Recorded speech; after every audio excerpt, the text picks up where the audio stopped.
Alléluia. Nous allons continuer notre enseignement. Nous sommes en train de parler de la marche par la foi. Alléluia. Amen.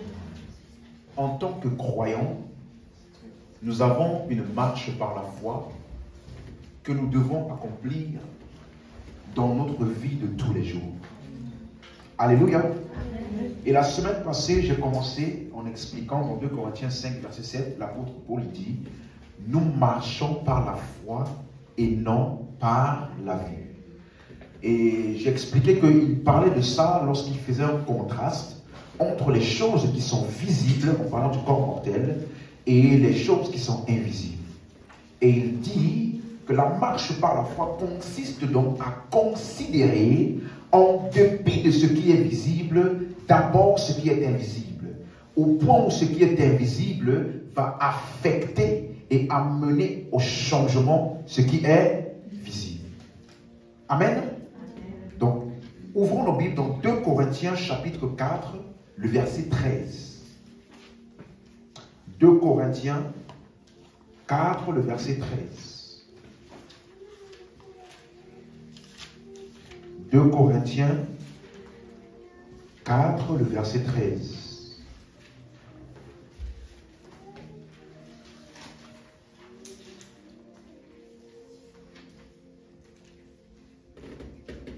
Est-ce qu'on a trouvé?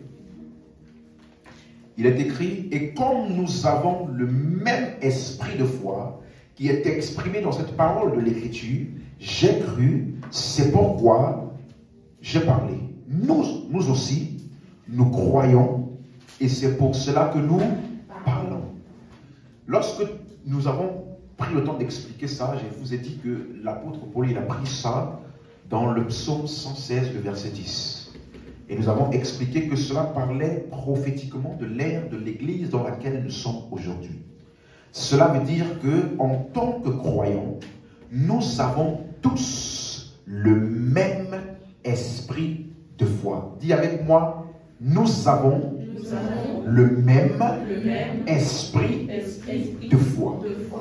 Donc, en tant que croyants, la première chose que je veux établir, à l'intérieur de nous, dans cette série-là, c'est le fait de savoir et d'avoir la conscience qu'aucun chrétien n'a un problème de foi. Pourquoi? Parce que nous avons expliqué comment est-ce que la foi est venue. La Bible dit dans Romains chapitre 10, le verset 17, il dit « La foi vient de ce qu'on entend, et ce qu'on entend vient de la parole de Christ. » Romains chapitre 10, verset 17.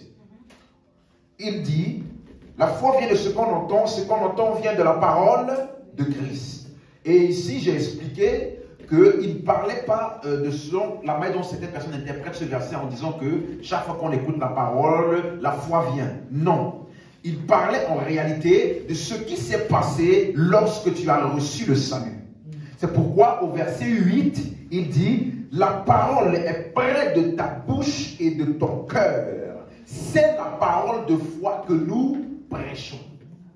Et après avoir dit la parole de foi que nous prêchons, il dit dans plus d'un verset d'après, si tu confesses le Seigneur Jésus et tu crois dans ton cœur que Dieu l'a ressuscité des morts, tu seras sauvé. Donc de quelle foi parle-t-il? Il parle de la foi que tu as reçue afin d'être sauvé. Donc ça veut dire que toute personne qui est née de nouveau a reçu la foi. Et elle l'a reçue une fois pour toutes. Amen. Donc ce n'est pas que la foi vient à chaque fois, ça vient, ça part, ça vient, ça part. C'est pour cela que si vous regardez ça dans l'original, ce Romains 10, 17 là, vous allez voir que le verbe vient n'est pas dans l'original. En réalité, dans l'original, c'est la foi de ce qu'on entend. De la parole de Christ.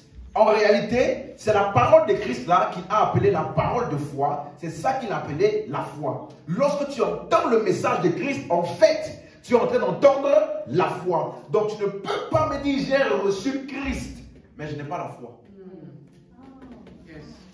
Vous me suivez? Parce que Christ Christ-là, le message de la mort, de l'ensevelissement et de la résurrection de Jésus-Christ, c'est cela qui est la parole de foi. Et quelqu'un qui a reçu cette parole-là a automatiquement reçu la foi. Dis Amen. Amen. Et donc c'est pour cela qu'on a parcouru quelques versets dont je vais parcourir avec vous rapidement pour faire des rappels. Dans Tite chapitre 1 verset 4. Vous allez voir que dans les épîtres, on parle beaucoup de la foi en tant que la foi commune. Il n'y a pas de foi individuelle dans la nouvelle alliance. Dans Tite chapitre 1 le verset 4. Tite. Tite chapitre 1 le verset 4. C'est juste après Timothée. Tite chapitre 1 le verset 4. Amen. Il dit à Tite, mon enfant légitime, en notre commune foi. Donc notre foi, elle est comment? Commune. Commune, ça veut dire quoi? La même pour tous. Donc ça veut dire que dès que tu es croyant, tu as la même foi que tous les croyants. Tous les croyants ont la même foi. Il n'existe pas un croyant qui a quelque chose que l'autre n'a pas. En termes de foi. Est-ce que vous me suivez? Regardez un autre passage. 2 Pierre chapitre 1 verset 1. 2 Pierre chapitre 1 le verset 1.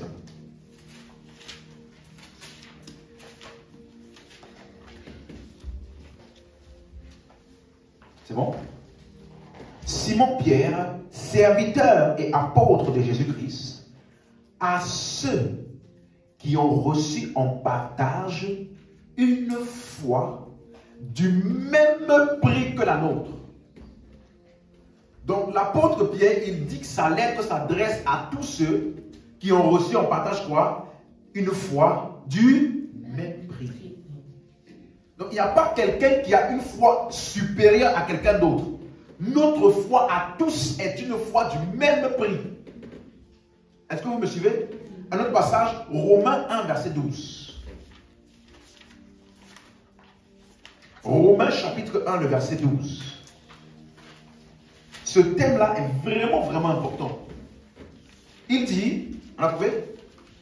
Et ou plutôt, afin que nous soyons encouragés ensemble, au milieu de vous, par la foi qui nous est commune, à vous et à moi. Qui parle? Qui parle ici? Paul, le grand apôtre Paul. Il parle à qui? À une église. Donc, on peut supposer, c'est comme le pasteur qui parle à l'église. Et il dit que moi, en tant que pasteur, moi, en tant que serviteur et apôtre de Jésus-Christ, votre foi et ma foi là, c'est la même foi qui nous est commune à vous et à moi. Suis-moi. Souvent, en tant que pasteur, des fois, on essaie d'être différent. Vous me suivez? Mais en termes de foi, ton pasteur, il n'a pas plus de foi que toi. Est-ce que quelqu'un me suit? Ton pasteur, il n'a pas plus de foi que toi. Bien évidemment, parce qu'il est ton pasteur, parce qu'il est le pasteur, il y a des différences en termes d'autorité, en termes de sagesse, en termes de la manière dont les dons de Dieu et la paix de Dieu va se manifester, parce qu'il est le pasteur. Mais en termes de foi, bien aimé, quand le pasteur a des problèmes, il doit lui aussi agir sa foi pour que la parole de Dieu puisse se manifester dans sa vie. La même manière dont tu te nourris de la parole, le pasteur doit se nourrir de la parole.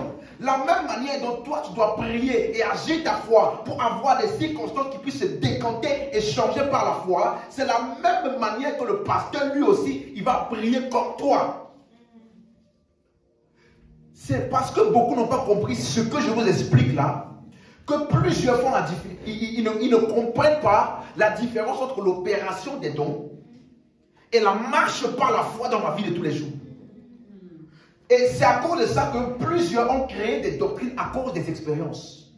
Vous savez, si tu es appelé et que tu opères beaucoup avec les dons de guérison, tu seras souvent malade. Oui. Tu seras souvent malade parce que Dieu veut te faire goûter ce que tu vas guérir là. Pour que tu puisses avoir la compassion pour les gens malades. Ça, ce n'est pas une personne qui m'a dit ça. Beaucoup ont dit ça. Plusieurs, ils opèrent des guérisons, mais eux-mêmes, dans leur propre vie, ils sont malades.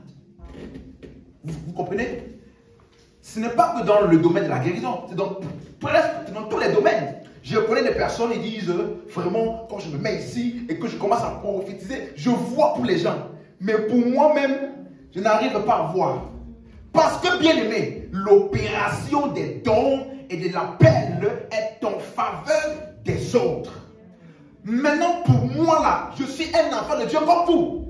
Je dois appliquer et confesser la parole dans ma vie. Tous les défis que j'ai, ce n'est pas les dons spirituels. Bien aimé, c'est par la marche, par la foi que je prends la parole, je la confesse, je la mets en pratique et je l'agis dans ma vie pour que ça puisse changer. Lorsque moi aussi je vais recevoir une direction divine, bien aimé, ce n'est pas par le don de prophétie. Je dois aussi marcher et être conduit par l'esprit comme un enfant de Dieu normal. Si tu ne fais pas la différence entre les deux là, tu vas avoir des témoignages là.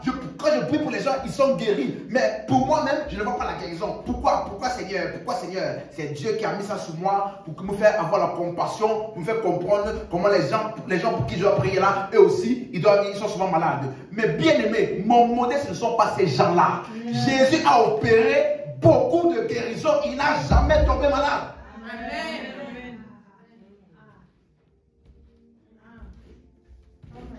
Est-ce que vous me suivez? Yes.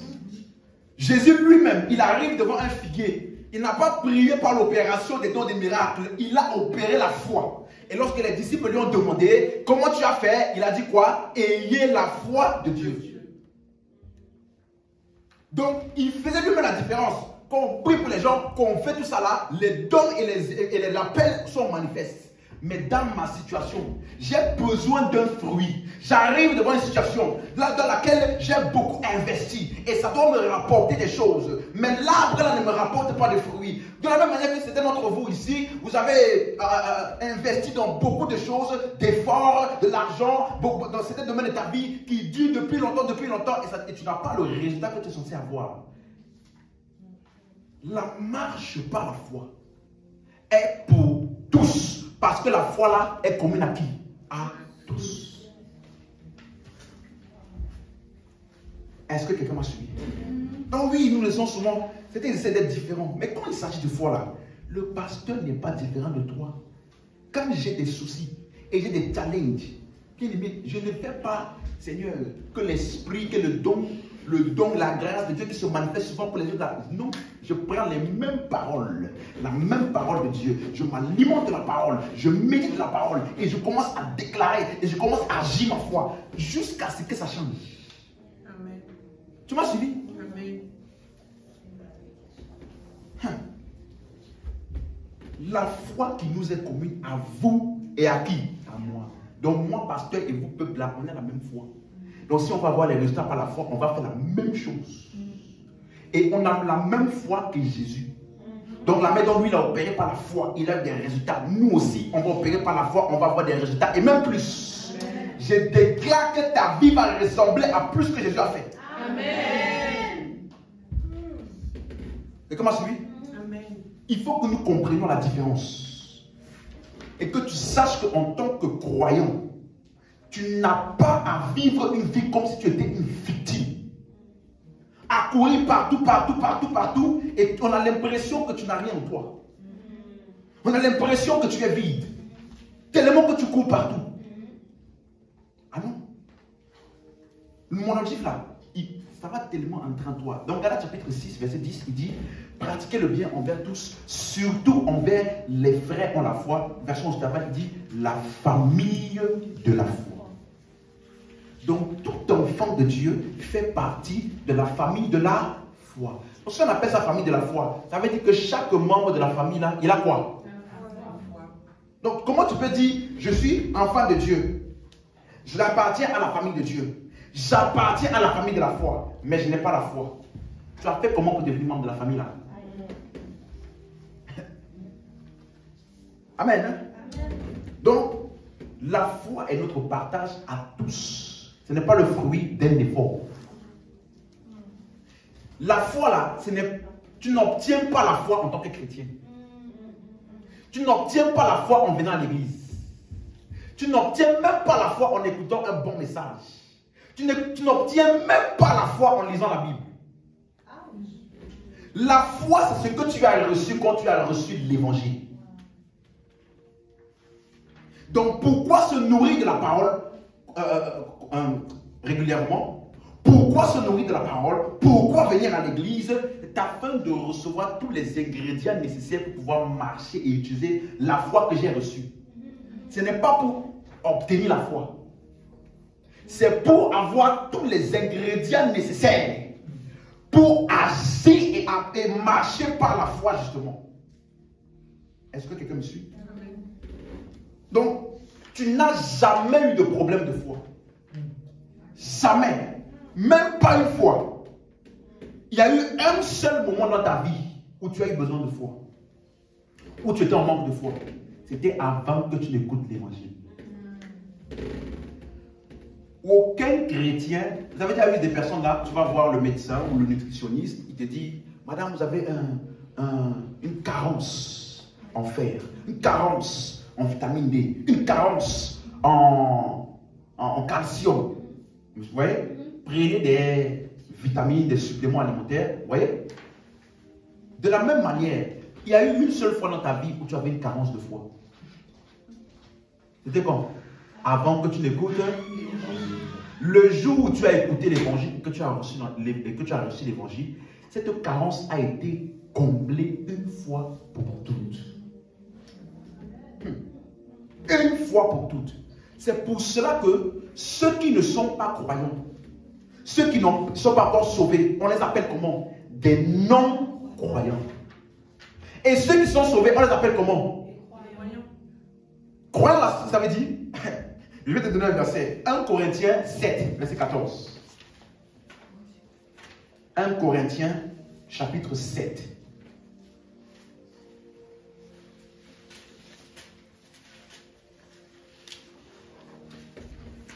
On va commencer même au verset 12. Aux autres, ce n'est pas le Seigneur, mais c'est moi qui dis.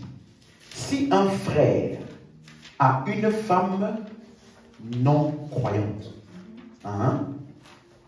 si un frère, a une femme comment? Non croyante, et qu'elle consente à habiter avec lui, qu'il ne la répudie point. Si une femme a un mari non croyant, qu'ils consentent à habiter ensemble, qu'elle ne répudie point son mari. Donc ici, il utilise le mot croyant ou non croyant. On va voir ça dans les autres semaines. Mais il utilise le mot croyant ou non croyant comme un attribut, comme un état. Toi, c'est une femme non croyante. Lui, c'est un frère, il est croyant. Ça veut dire que quand tu vois lire dans le grec, le mot croyant, c'est le mot pistos. Ça veut dire celui qui a la foi. Et le mot non croyant en grec, c'est le mot apistos. En grec, le a là, ça veut dire non. C'est l'inverse de, l'opposé de. Donc en fait, le non croyant, c'est celui qui n'a pas la foi. Donc tu ne peux pas dire je suis croyant et je n'ai pas la foi. Ce n'est pas compatible. Si tu n'as pas la foi, alors tu n'es pas croyant. Si tu es croyant, alors tu as... Vous me suivez? Donc tu ne peux pas me dire que tu es croyant et que tu n'as pas la foi. Deuxième chose qu'on avait vue, dans 2 Corinthiens 4, verset 13, il dit nous avons tous le même esprit de foi. Amen. Oui. Donc le même esprit de foi, ça veut dire que la foi est un esprit. On se rappelle? La foi est un esprit. Et vous allez vous rendre compte que dans les Écritures, lorsqu'on parle de esprit, ça parle d'une personnalité. Lorsqu'on parle de esprit, quand tu entends esprit de Dieu, esprit de vie, tu vas même voir aussi esprit de timidité. Hein? C'est des personnalités. Quelqu'un m'entend? Donc ça veut dire que quand on dit esprit de foi, on parle d'une personnalité qui est en toi. Tu m'as suivi? L'esprit de foi, c'est une personnalité qui est en toi. Donc en fait, la foi là, c'est quelqu'un qui est en toi. Ce n'est pas quelque chose qui est là, que tu utilises de temps en temps quand tu as des problèmes. C'est quelqu'un. Ça veut dire que, ça veut dire que ce n'est pas quelque chose d'occasionnel. Ça fait partie intégrante de ta personne, de ce que tu as reçu lorsque tu as reçu Christ. Est-ce que tu me suis? Regardez, ce mot esprit de foi là, on va voir comment est-ce que l'esprit en général est donné comme personnalité. Romains 8. Allons voir ça. Romains chapitre 8. Et là maintenant j'aimerais vraiment la diligence de chacun. On va lire un peu, beaucoup. Romains chapitre 8 verset 1. C'est bon? Romains chapitre 8 le verset 1.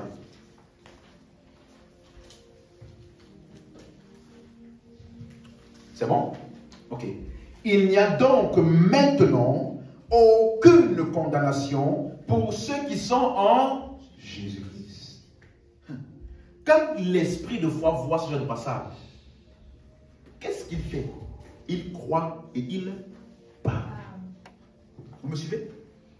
Donc quand tu lis ça, tu dois commencer. Seigneur, dis avec moi au nom de Jésus. Je déclare que je suis non condamnable. Parce que je suis en Jésus. Mon union avec Jésus m'a uni avec la non-condamnation. Aucune personne, aucune circonstance ne peut me condamner. Donc je ne peux jamais avoir peur d'un certain jugement dernier.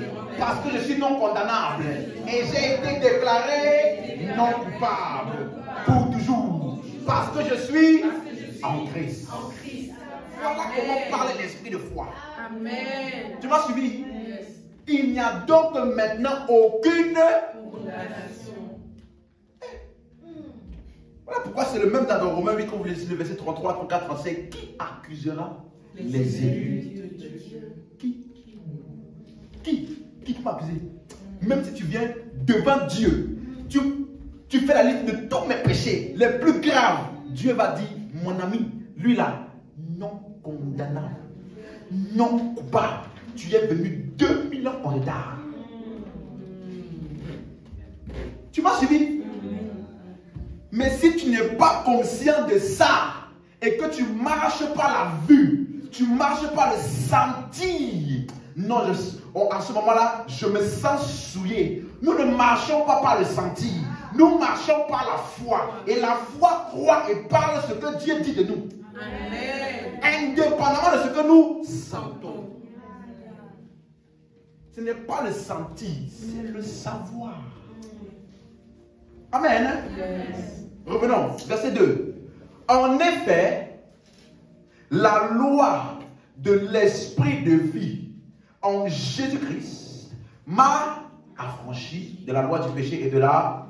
Donc regardez le premier attribut. L'esprit de vie. Vous avez vu ça? L'esprit de vie. Verset 9. Pour vous, vous ne vivez pas selon la chair, mais selon l'esprit. Deuxième manière dont on l'appelle. On l'appelle comment? L'esprit. Plus on a dit quoi? L'esprit de vie. Maintenant on dit quoi? L'esprit. Ok, on continue. Si du moins l'esprit de Dieu. Troisième. L'esprit de Dieu. Ok. Habite en vous. Si quelqu'un n'a pas l'esprit de Christ, il ne lui appartient. Donc, l'esprit de Dieu, l'esprit de vie, l'esprit de Christ, c'est la même personnalité. Vous me suivez? Verset 10. Si Christ est en vous, le corps, il est vrai, est mort à cause du péché, mais l'esprit est vie à cause de la justice. Verset 11. Et si l'esprit de celui qui a ressuscité Jésus d'entre les morts habite en vous? L'esprit de celui qui a ressuscité Jésus d'entre les morts. Ok. Celui qui a ressuscité Christ d'entre les morts rendra aussi la vie à vos corps mortels par son esprit qui habite où? Donc on a déjà vu combien là? 6, hein? 7. On a vu l'esprit de vie, on a vu l'esprit, on a vu l'esprit de Dieu, on a vu l'esprit de Christ, on a vu l'esprit de celui qui a ressuscité Jésus d'entre les morts, et on a vu quoi? Son esprit. C'est clair? On continue, verset 14. Car tous ceux qui sont conduits par l'Esprit de Dieu sont fils de Dieu. On a déjà vu celui-là. Verset 14, verset 15 maintenant. Et vous n'avez point reçu un esprit de servitude. Voilà notre personnalité. Donc tu dois être conscient de la personnalité avec laquelle tu fonctionnes. Sinon, une autre personnalité, tu vas t'associer à ça, bien qu'elle n'est pas en toi. Nous n'avons pas reçu l'esprit de servitude. Il dit ça à des personnes parce qu'il est probable que dans leur marche, ils marchent différemment de la personnalité qui est en eux. Ils se sont associés à une autre personnalité par manque de connaissance. Nous n'avons pas reçu un esprit de servitude pour être dans la crainte. Mais vous avez reçu un esprit d'adoption. Voilà encore un autre. Esprit d'adoption. Mais quand tu lis l'esprit d'adoption par lequel nous crions Abba Père, donc quand tu vois tous ces attributs-là, esprit de vie, pourquoi est-ce qu'on donne ces attributs? Je vais t'expliquer. C'est le même esprit, hein? Ok? C'est la même personnalité. Mais en fonction de la caractéristique qu'il amène en toi, on peut lui donner un nom. On l'appelle l'esprit de vie parce que c'est lui qui nous a emmené la vie. Donc quelqu'un qui dit par exemple, je ne suis pas sûr d'être sauvé, je ne suis pas sûr d'avoir la vie éternelle, alors qu'il dit qu'il a l'esprit. Il n'a pas compris ce qu'il a reçu. Parce que l'esprit qu'il a reçu, on l'appelle l'esprit de vie. Et l'esprit de vie là est appelé esprit de vie parce qu'il nous a amené la vie. Vous me suivez? C'est pour cela que quand tu lis par exemple au verset 10, qu'est-ce qu'il dit verset 10? Et si Christ est en vous, le corps, il est vrai, est mort à cause du péché. Mais l'esprit est vie. L'esprit est quoi? Vie. Donc l'esprit là c'est quoi? Dans la vie éternelle qui est en toi là c'est quoi? L'esprit. Les gars, suivi? Tu ne peux pas dire j'ai la vie ou alors j'ai l'esprit, mais je n'ai pas la vie. L'esprit est la vie. On l'appelle l'esprit de vie. Parce que c'est lui qui nous a emmené la vie. Dans le jour où la Bible dit, car Dieu a tant aimé le monde qu'il a donné son Fils unique afin que quiconque croit en lui ne périsse point, mais qu'il ait la vie éternelle. Avoir la vie éternelle, ça veut dire avoir l'esprit. C'est pour cela que plus haut, il avait parlé à Nathanaël, Nicodème, en lui disant, il faut que tu sois né de nouveau, il faut que tu naisses de l'esprit. C'est la même chose qu'avoir la vie. Naître de nouveau, ça veut dire avoir la vie éternelle. Naître de nouveau, ça veut dire naître de l'esprit. Naître de l'esprit, ça veut dire quoi? Avoir la vie éternelle. C'est différents concepts pour dire la même chose. Donc on l'appelle l'esprit de vie, pourquoi? Il nous a amené la vie.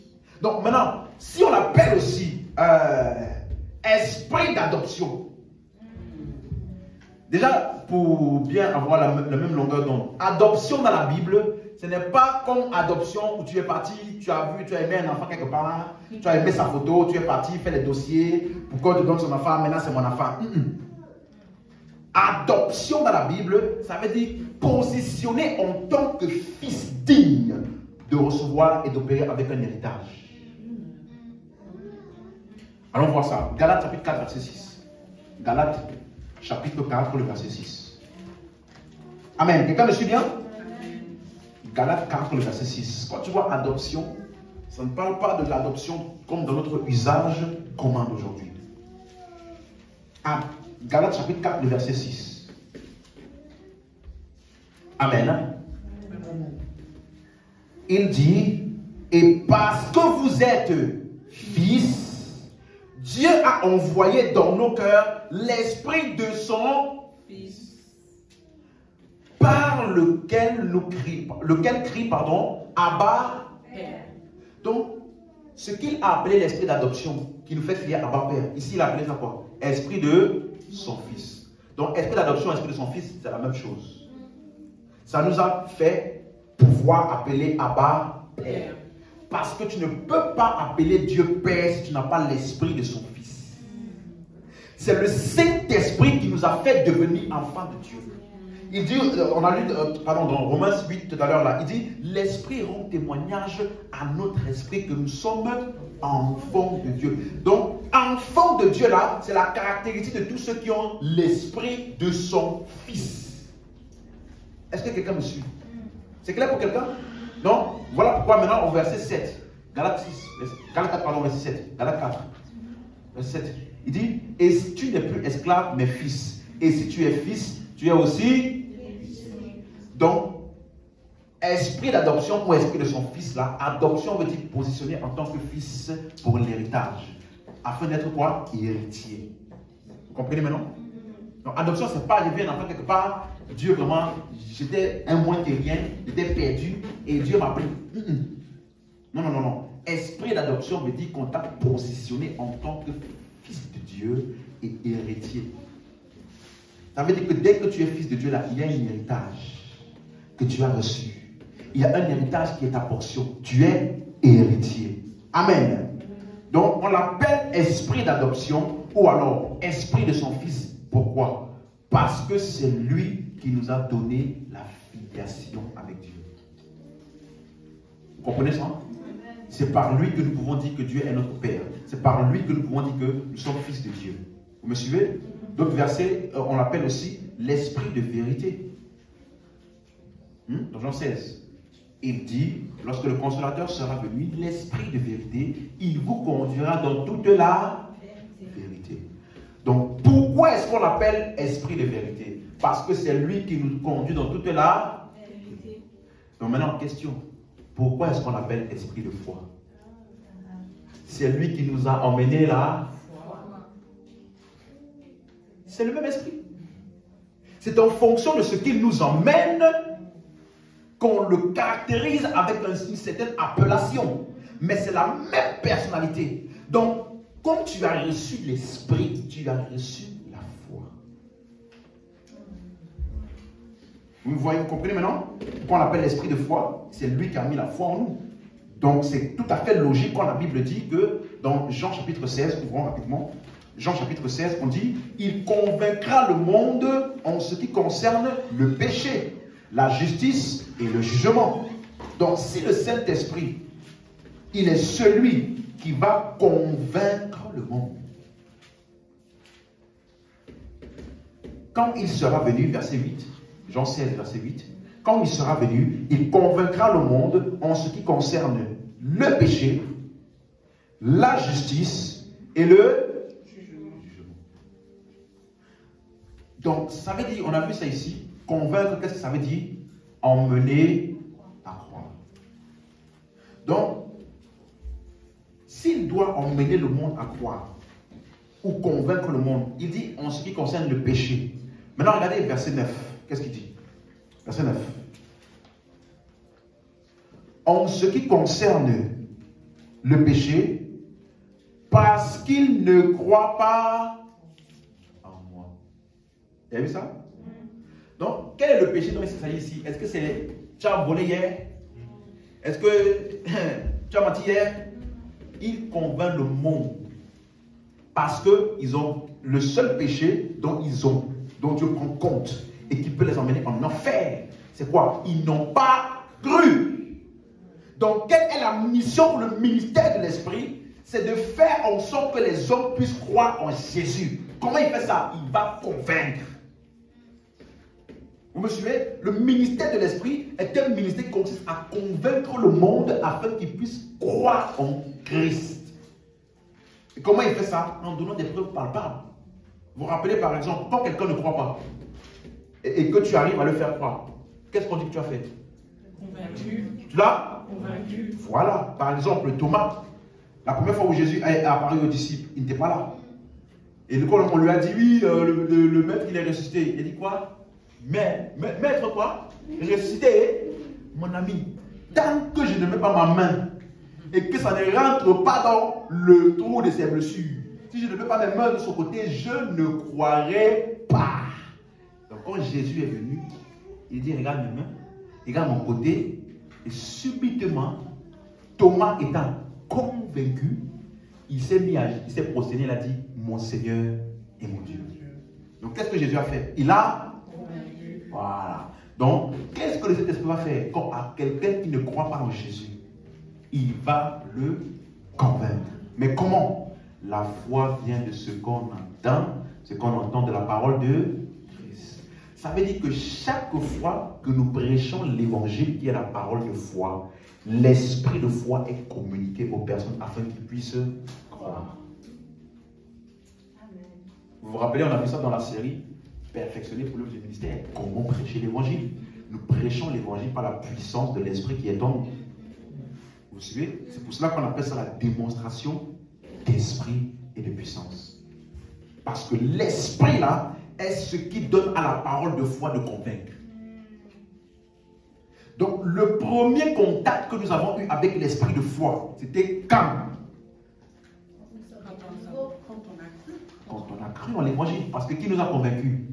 L'esprit de foi. Vous voyez? Donc ça veut dire que tout chrétien a la foi. Est-ce que c'est clair pour quelqu'un?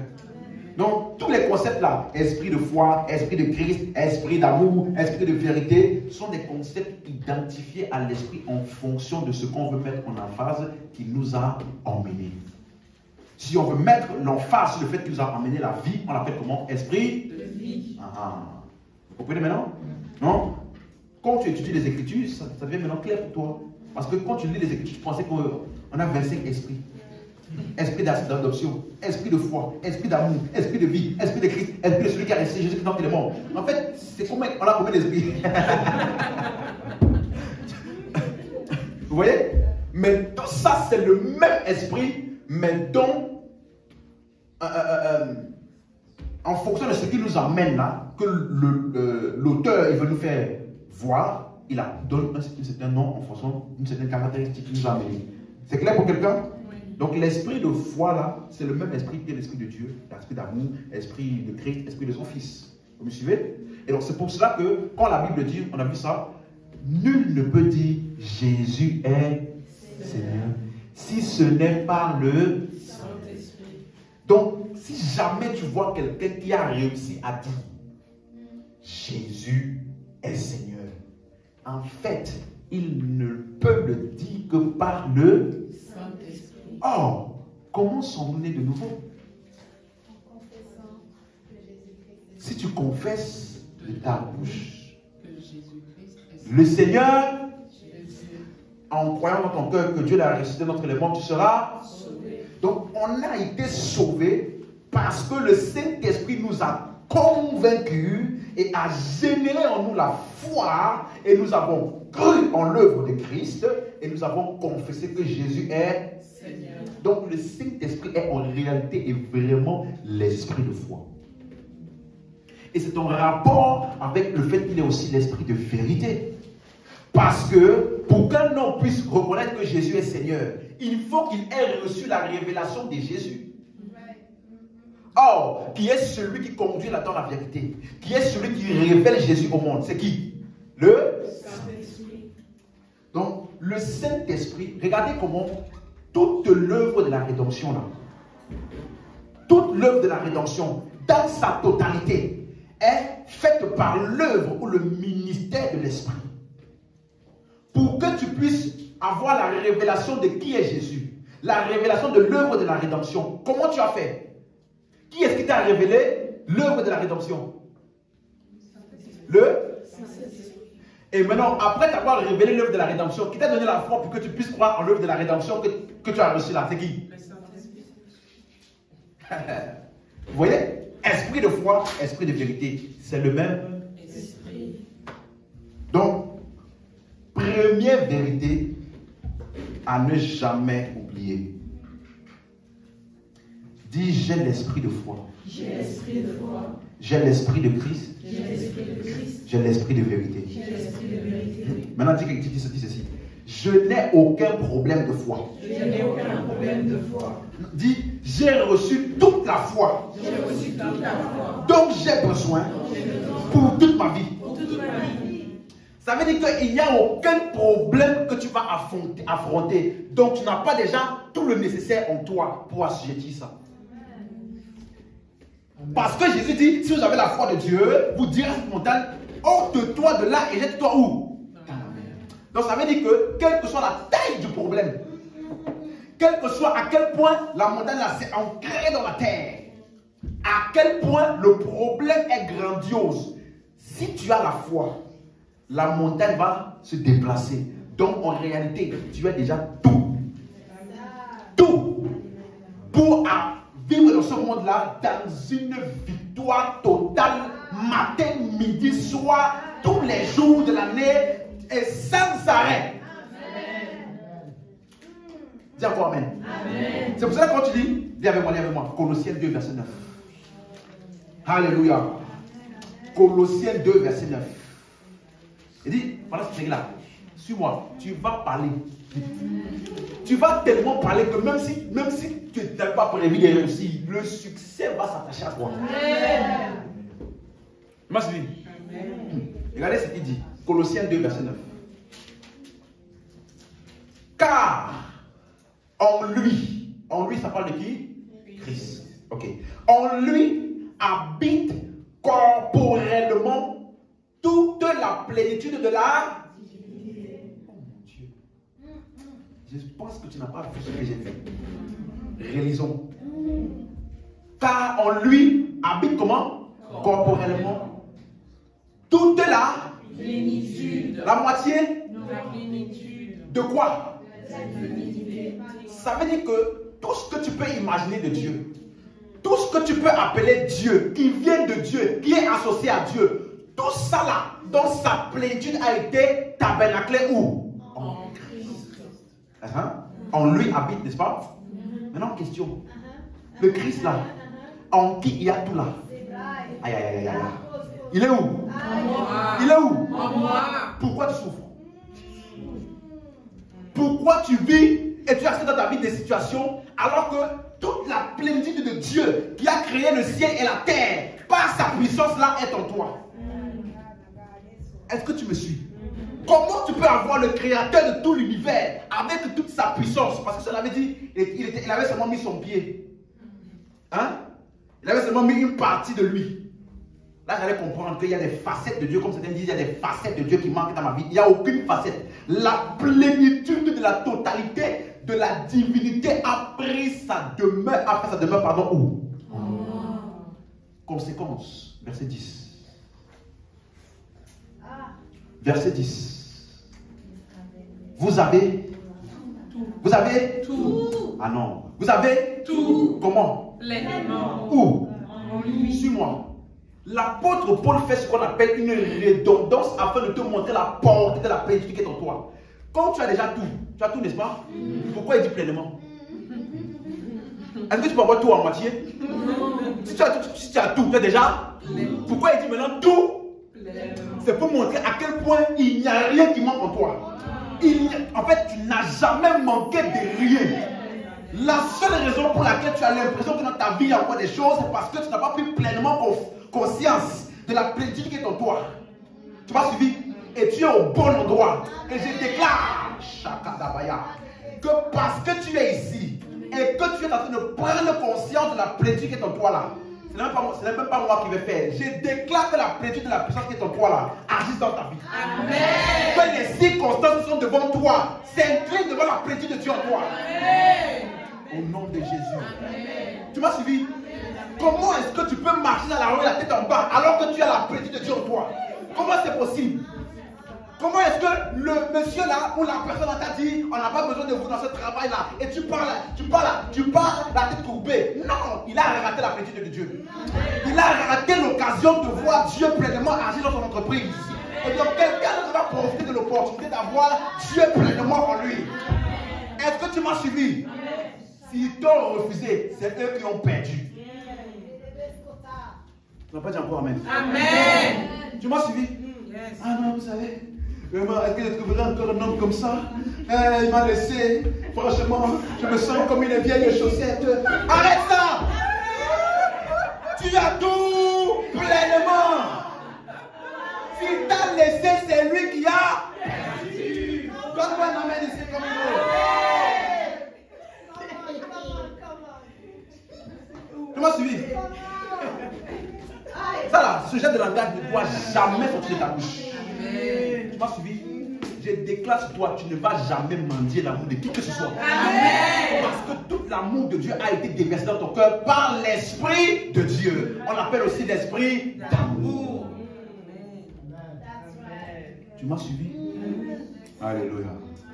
Donc, nous avons tout pleinement en lui. Donc, en lui, là, ça veut dire par union avec Christ. Donc, ça veut dire que tout ce qui est en lui est en toi. Tout ce qu'il a accompli, c'est ce que tu es devenu. Hein? Tout ce qu'il a accompli là, c'est ce que tu es devenu. Et c'est ce que tu as. Vous me suivez? Donc, voilà pourquoi j'ai une question. Quand on dit, vous avez tout pleinement en lui, est-ce que ça inclut la foi? Oui. Hein? Oui. Ok. Ça veut dire que tu as toujours pleinement quoi? La foi. Donc je comprends mieux maintenant pourquoi Paul, il peut s'exclamer en disant, j'ai été crucifié avec Christ. Est-ce que quelqu'un a été crucifié avec Christ ici? Oui. Parce que c'est en union avec eux. Nous avons tout pleinement où? En lui. Donc dans l'union avec Christ là, si je reconnais que j'ai été crucifié avec lui, si je reconnais que quand il est mort, je suis mort avec lui, que quand il a été enseveli, j'ai été enseveli avec lui, que quand il est ressuscité, je suis ressuscité avec lui, quand il est allé s'asseoir à la droite de Dieu le Père, je suis parti aussi m'asseoir avec lui. Si je reconnais ça, alors la suite là, ça me concerne. Parce que Paul dit maintenant, ce n'est plus moi qui vis, c'est qui vit en moi? Le Christ. Est-ce que Christ a un manque de foi? Donc si c'est Christ qui vit en moi, la foi totale de Christ est en moi. Voilà pourquoi il dit par la suite maintenant, si je vis dans la foi du Fils de Dieu. Dis avec moi, j'ai la foi. J'ai la foi du Fils de Dieu. du Fils de Dieu.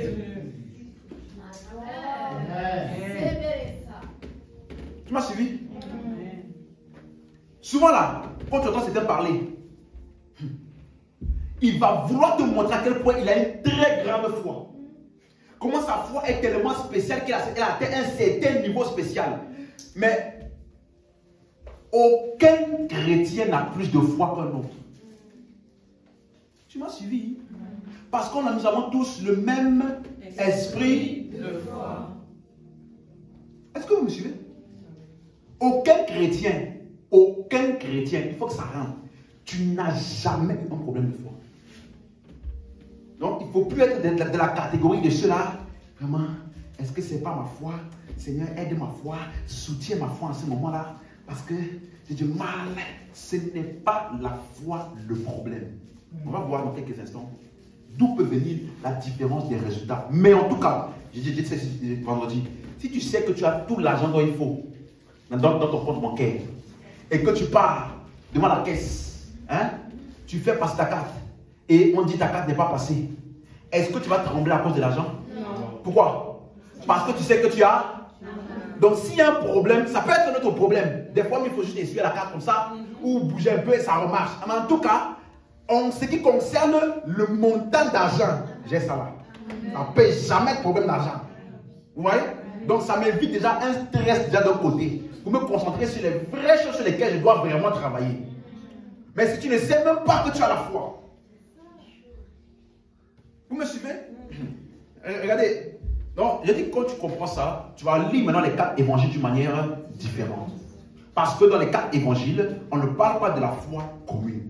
On ne parle pas de la foi qui nous est commune à vous et à moi. On dit ta foi t'a sauvé. Ta foi t'a guéri. Jésus dit homme de peu de foi. Il ne parlait pas à nous qui avons l'esprit de foi en nous. Il parle à ceux-là qui n'étaient pas encore nés de nouveau. Est-ce que vous me suivez? Jésus ne peut jamais te dire à toi qu'il est de nouveau, homme de peu de foi. Jamais. Parce que si tu dis homme de peu de foi, il est en train de se dire à lui-même homme de peu de foi. Parce qu'il est où? Vous me suivez? Donc, au jour d'aujourd'hui, nous avons la foi de Christ. Et dans les 4 évangiles, ils avaient une foi individuelle, individualisée, personnalisée. Ta foi, ta foi, ta foi, ta foi, qui te soit fait selon ta foi. Mais dans la nouvelle alliance, dans les épîtres, vous allez toujours voir notre foi commune. Le même esprit de foi. Mais non, mais pasteur, je comprends ce que tu dis, hein? Et je suis d'accord avec la Bible, hein? Est-ce que j'ai le choix? Je suis obligé d'être d'accord avec Bible. Mais franchement, il y a des fois où j'ai vraiment cru que j'avais la foi, pasteur. Et je m'attendais vraiment à Dieu parce que rien ne s'est passé. Et le frère là, il a fait la même chose que moi. J'étais là. Comment Dieu l'a béni et moi Dieu ne m'a pas béni? Parce que Romains 14. Romains 14. Alléluia. Amen. Romains 14, verset 1.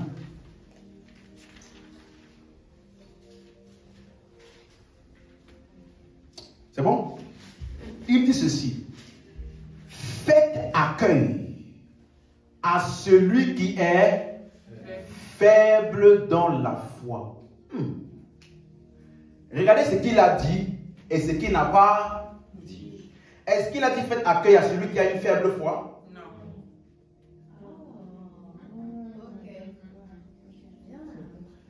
Est-ce qu'il a dit faible foi? Non. Il a dit quoi? Qui est faible. Faible. Dans la foi. Donc il est où? Dans la foi. Il a quoi? La foi. Mais il est faible dans l'opération et l'utilisation de la foi qu'il a reçue. Donc tu peux avoir quelque chose, mais tu es faible dans la chose. Je te donne un exemple. Dans 1 Corinthiens 3, verset 1, l'apôtre Paul, il parle à l'église de Corinthe. Il dit, je n'ai pas pu vous parler comme à des hommes spirituels, mais comme à des hommes charnels, car vous êtes des enfants en Christ. Le mot enfant, ça veut dire népios. Ça veut dire qui ne s'est pas développé, qui n'a pas grandi. Vous suivez? Il dit, à vous là, je n'ai pas pu parler comme les hommes spirituels. Et c'est bizarre parce que le mot homme charnel là, ça parle de quelqu'un qui n'a pas l'esprit. En gros, un païen. Il dit, vous, je n'ai pas pu vous parler comme à des hommes qui ont le Saint-Esprit en eux. Je n'ai pu vous parler comme je suis obligé de parler à des païens là. C'est comme ça que je vous ai parlé. Pourquoi? Parce que bien que vous avez l'esprit, vous fonctionnez encore comme des gens qui n'ont pas l'esprit. On les appelle comment? Des enfants en Christ. Est-ce que Christ est un enfant? Non. Hein? Donc ça veut dire que c'est eux qui ne se sont pas développés dans le Christ qui est pleinement en eux là. Du coup, ils vivent une vie comme si le Christ n'était pas pleinement en eux. De la même manière, il y en a qui sont faibles dans la foi. Ça veut dire que la foi qu'ils ont reçue là, ils vivent et opèrent comme s'ils n'avaient pas la foi. Ils parlent comme les païens. Ils parlent comme ceux qui ne sont pas associés à la parole. Ils vivent comme des personnes qui n'ont pas l'esprit de foi en eux. Parce qu'il dit, le même esprit de foi que nous avons, nous croyons, donc nous parlons. Mais quand on les voit, ils parlent comme des gens qui n'ont pas la foi. Ils parlent à des paroles qui sont contraires à leur nature, contraires à la parole. Donc ils sont faibles.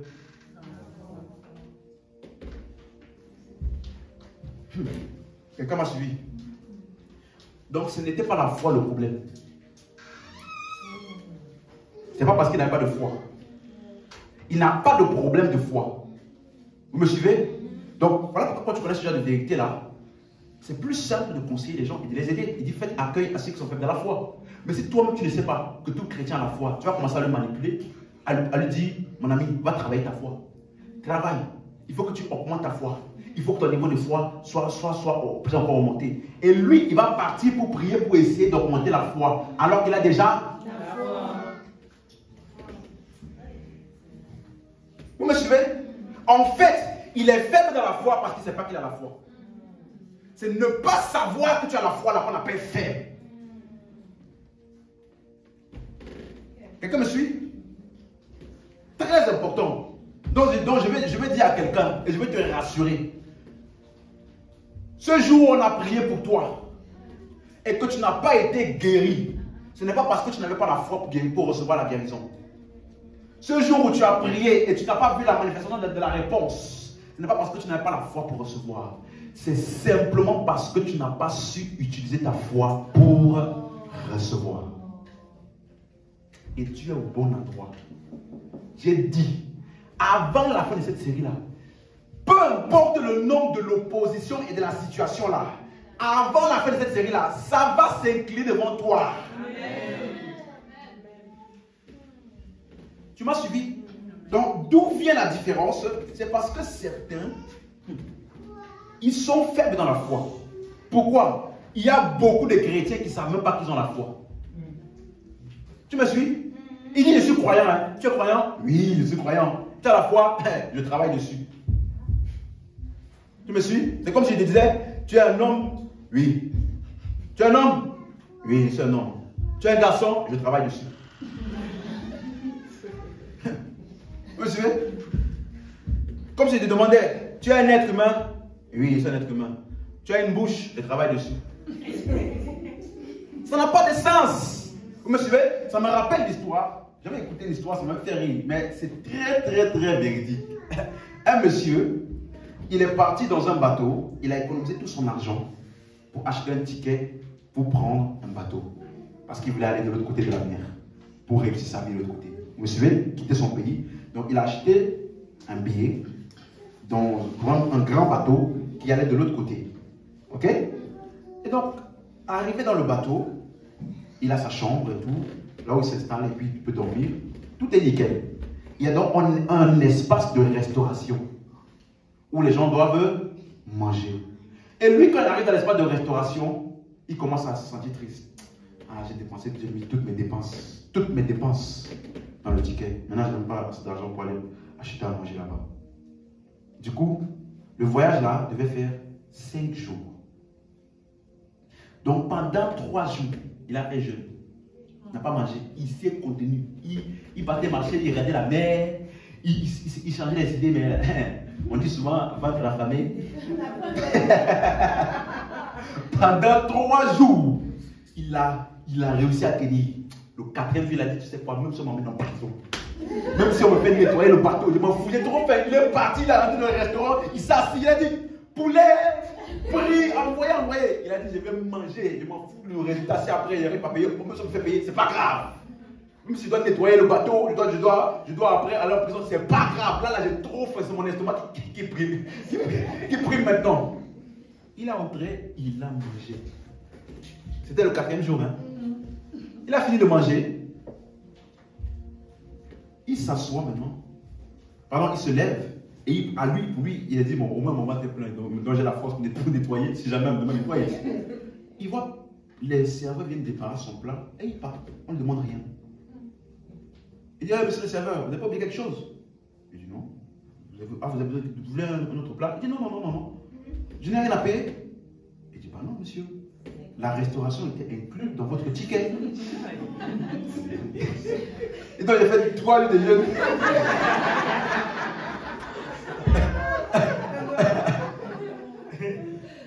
Et malheureusement pour lui, le lendemain, c'était l'atterrissage. Donc, il a mangé une fois. Ma question, est-ce qu'il avait un problème de ticket? Non. Est-ce qu'il avait un problème de restauration? Non. Il avait un problème de connaissance. Il ne savait pas ce qui était inclus dans ce qu'il avait obtenu. Et beaucoup de chrétiens sont comme ça. Ils essayent d'obtenir ce qu'ils ont déjà reçu. Parce qu'ils n'ont pas compris tout ce qui est inclus dans le salut qu'ils avaient reçu là. Quelqu'un m'a suivi ici? C'est pour ça que je prends mon temps. Vous voyez, ça fait déjà quoi? 3 sessions. Je suis sur la même vérité. Il faut que ça... Laisse-moi te dire, si ça rentre bien en toi, que tu n'as pas de problème de foi, que tu n'en as jamais eu, tu as déjà fait 50% du chemin. Parce que beaucoup de chrétiens, eux, ils cherchent à avoir la foi. Eux, ils pensent que je dois faire ceci, je dois faire cela pour augmenter ma foi. Parce que là, ça ne marche pas bien, ma foi ne fonctionne pas. Donc, si toi, tu sais déjà que tu as la foi, tu as un problème en moins à régler. Donc, tu vas te focaliser sur la véritable chose sur laquelle tu dois travailler. N'est-ce pas? Donc, ici, on doit établir ça. Par la suite, maintenant, on verra comment utiliser ce qu'on a là. Vous me suivez?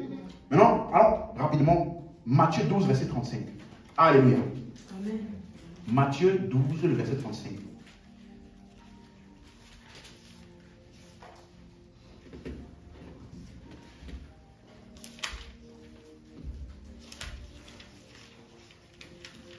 Matthieu 12, 35.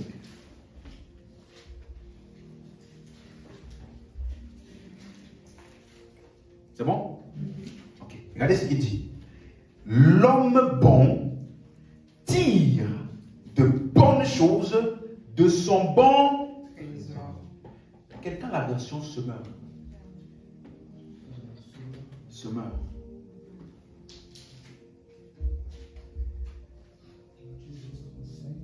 Matthieu 12, 35. Il dit, l'homme qui est bon tire de bonnes choses du bon trésor qui est en lui. Le bon trésor qui est où? En lui. Ok. Suis bien maintenant.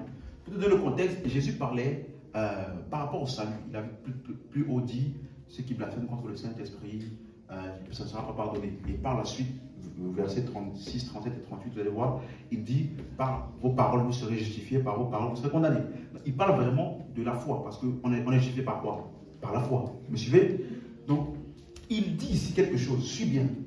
L'homme là, il est déjà bon. Ce n'est pas ce qu'il fait qui l'a rendu bon. L'homme bon, il tire des bonnes choses de son bon trésor qui est en lui. Donc il est déjà comment? Bon. Qu'est-ce qui fait qu'il est bon? C'est parce qu'il y a en lui un bon trésor. Parce que de la même manière, il dit après, l'homme méchant, il tire des mauvaises choses de son mauvais trésor. Donc ce n'est pas ce qu'il fait là. Ce n'est pas le fait de tirer des bonnes choses qui fait de lui bon. C'est parce qu'il a déjà quelque chose de bon. Et qu'il est bon. Que maintenant, il peut tirer de ça des bonnes choses. Comment c'est dit? Donc ça veut dire ceci. Le mot trésor là en grec, ça veut dire un dépôt. Donc ça veut dire que l'homme bon, il a un bon dépôt.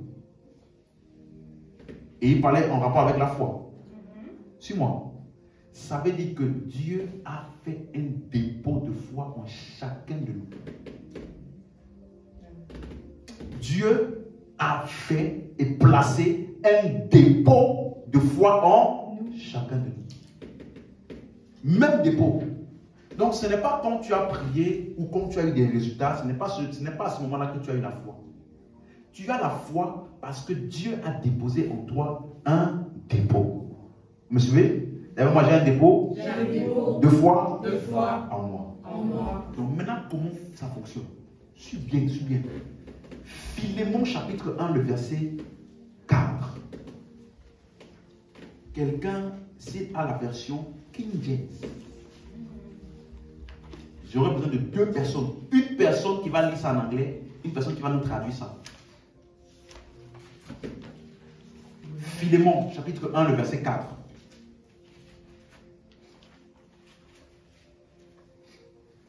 Philémon. C'est avant hébreu. On va d'abord commencer en français. Philémon 1, verset 4. En français. On va d'abord commencer en français. À lui second. Je rends continuellement grâce à mon Dieu, faisant mention de toi dans mes prières, parce que je suis informé de la foi que tu as au Seigneur Jésus et de ta charité pour tous les saints. Donc, Paul, il parle à qui? Philémon. Et Philémon ici, il dit, je prie pour toi, étant conscient que tu as la foi. Donc, Philémon là, il avait déjà quoi? La foi. Ta foi, ayant entendu parler de quoi? De ta foi au Seigneur Jésus. Donc, il ne parle pas à quelqu'un qui n'a pas la foi. Il parle à quelqu'un qui a déjà La foi. Ok, maintenant verset 6. Je lui demande que ta participation à la foi soit efficace pour la cause de Christ, en faisant reconnaître en nous toute espèce de bien. Voilà. C'est le verset 6 là que je veux qu'on en ait d'application. Ce verset là est très mal traduit en français. Si tu dis ça en français, tu ne vas même pas comprendre de quoi il parle. Pourtant, c'est tellement puissant. Quelqu'un a la version King James qui peut nous lire ça en anglais avec un bon accent, s'il vous plaît? La version King James en anglais. That the communication of thy faith may become effectual by the acknowledging of every good thing which is in you in Christ Jesus. Ok. Pour nous là, quelqu'un peut traduire?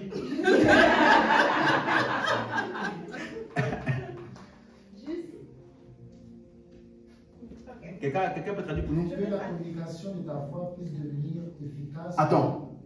la communication. Il avait déjà quoi? La foi. Il avait déjà? La foi. Non, il parle de quoi? La communication de ta Foi. puisse devenir Efficace. efficace. Là, ça veut dire quoi? Produire des résultats. Donc, il dit, j'ai appris que tu as la foi. C'est bien. Maintenant, là, il faut que la communication de ta foi devienne Efficace. comment? Tu peux nous dire la suite? En reconnaissant. En reconnaissant chaque bonne chose qui sont déjà en toi. En Christ. En Christ Jésus. Non, par la reconnaissance de toute bonne chose qui est en toi, En Christ. en Christ. Le mot reconnaissance là, c'est le mot grec epignosis. Donc, ça veut dire une connaissance exacte et précise, totale.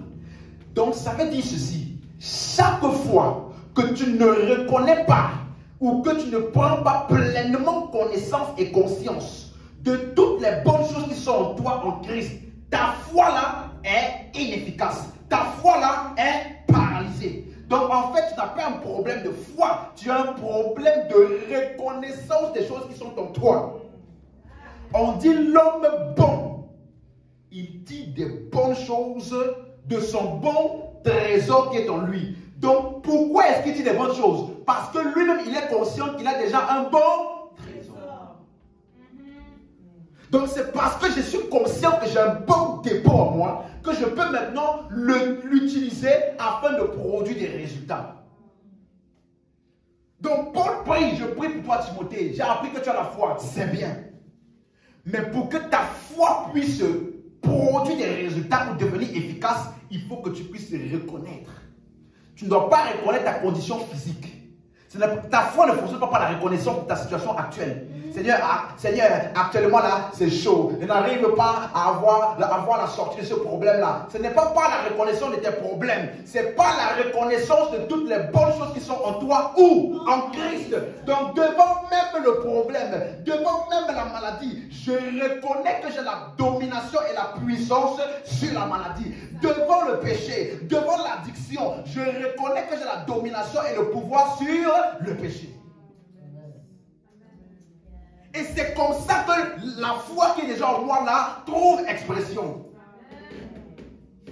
Tu dois reconnaître toutes les bonnes choses qui sont en toi ou. Amen.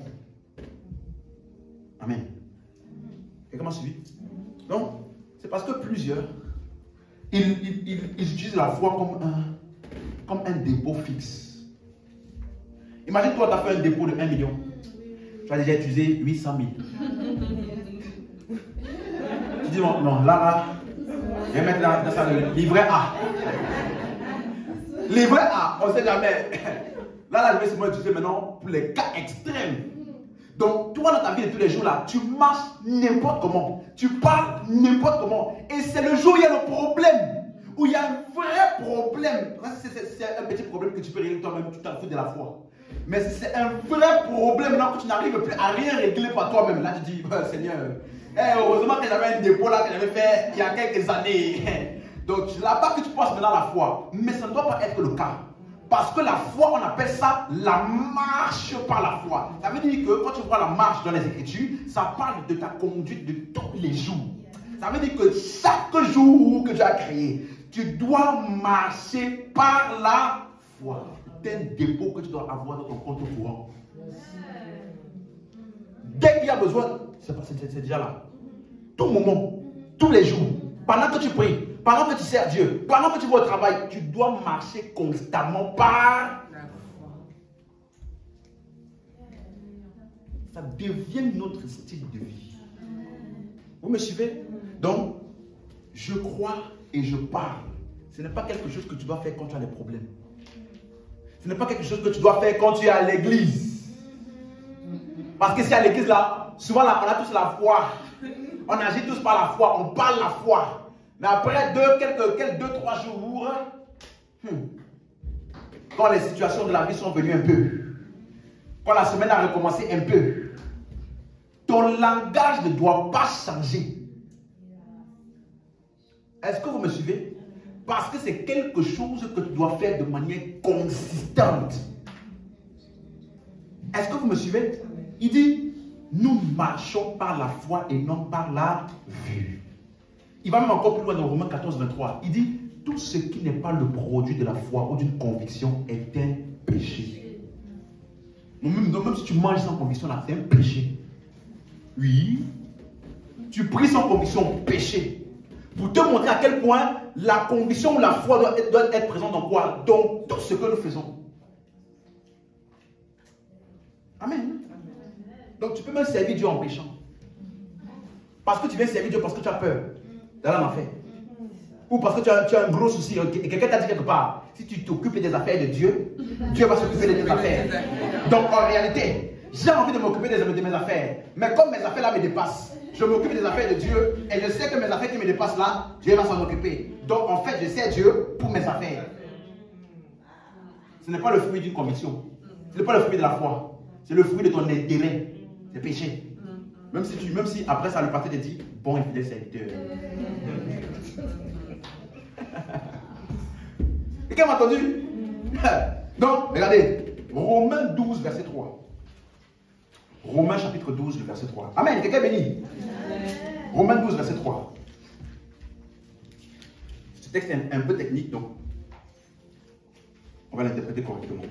Il dit, par la grâce qui m'a été donnée, je dis à chacun de vous de n'avoir pas de lui-même une trop haute opinion, mais de revêtir des sentiments modestes selon la mesure de foi que Dieu a départie à chacun. Il n'a pas dit une mesure de foi. La mesure de foi. D'accord? Oui. Et pour te donner le contexte, il parle déjà premièrement en rapport avec le ministère. Vous me suivez? Parce que si le verset 4, qu'est-ce qu'il dit? Car comme nous avons plusieurs membres dans un seul corps et que tous les membres n'ont pas la même fonction. Donc nous sommes tous membres du corps, mais on n'a pas tous la même fonction dans le corps. Quelqu'un m'a suivi? Donc il dit ainsi, nous qui sommes plusieurs, nous formons un seul corps en Christ et nous sommes tous les membres des uns des autres. Donc il est en train de dire que chacun d'entre nous a une fonction dans le corps qui n'est pas forcément la même les unes des autres. Donc il y a une différence, n'est-ce pas? Mais comment tu entres dans le corps? Par la foi en Christ. C'est pour cela qu'il appelle ça la mesure de foi. Donc c'est la même mesure de foi qui génère en nous plusieurs ministères ou fonctions différentes. Quelqu'un m'a suivi? Pour entrer dans le corps, hein, faire partie du corps de Christ. Comment nous sommes entrés? Par la foi en Christ. Donc c'est la foi là en Christ qui nous a fait entrer dans le corps. Maintenant que nous sommes entrés dans le corps, par la foi que nous avons en nous là, maintenant ça génère en nous pour les autres des fonctions différentes. Mais c'est le même dépôt de foi. Vous avez compris? C'est différent dans notre utilité pour les autres. Parce que nous sommes membres les uns des autres. La manière dont Dieu va fonctionner avec moi n'est pas forcément la manière dont Dieu va fonctionner avec toi. Mais comme nous sommes dans le même corps, comment est-ce que nous sommes devenus membres du corps? Nous avons eu tous la même foi en Christ. Donc le même dépôt de foi que nous avons reçu a produit plusieurs ministères en nous pour les autres. Mais c'est le même dépôt de foi. C'est clair pour quelqu'un? C'est pour cela qu'il appelle ça des mesures de foi. Sinon il aurait juste simplement dit ministère. Mais c'est parce que c'est le produit de la foi en Christ que nous avons tous reçu. Quelqu'un m'a suivi? Donc ça parle du ministère, mais par implication, on peut l'utiliser pour parler de la mesure de foi, le dépôt de foi que chacun de nous a reçu. Quelqu'un m'a suivi? Donc nous avons tous le même dépôt de foi, nous avons tous la foi du Fils de Dieu. Est-ce que vous savez également donc que nous avons aussi un dépôt d'amour? Dans Romains 5, verset 5, il dit quoi? Romains 5, verset 5.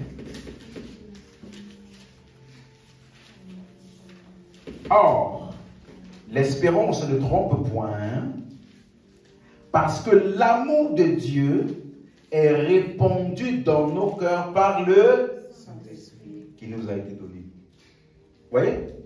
Donc, on a tous un dépôt de quoi?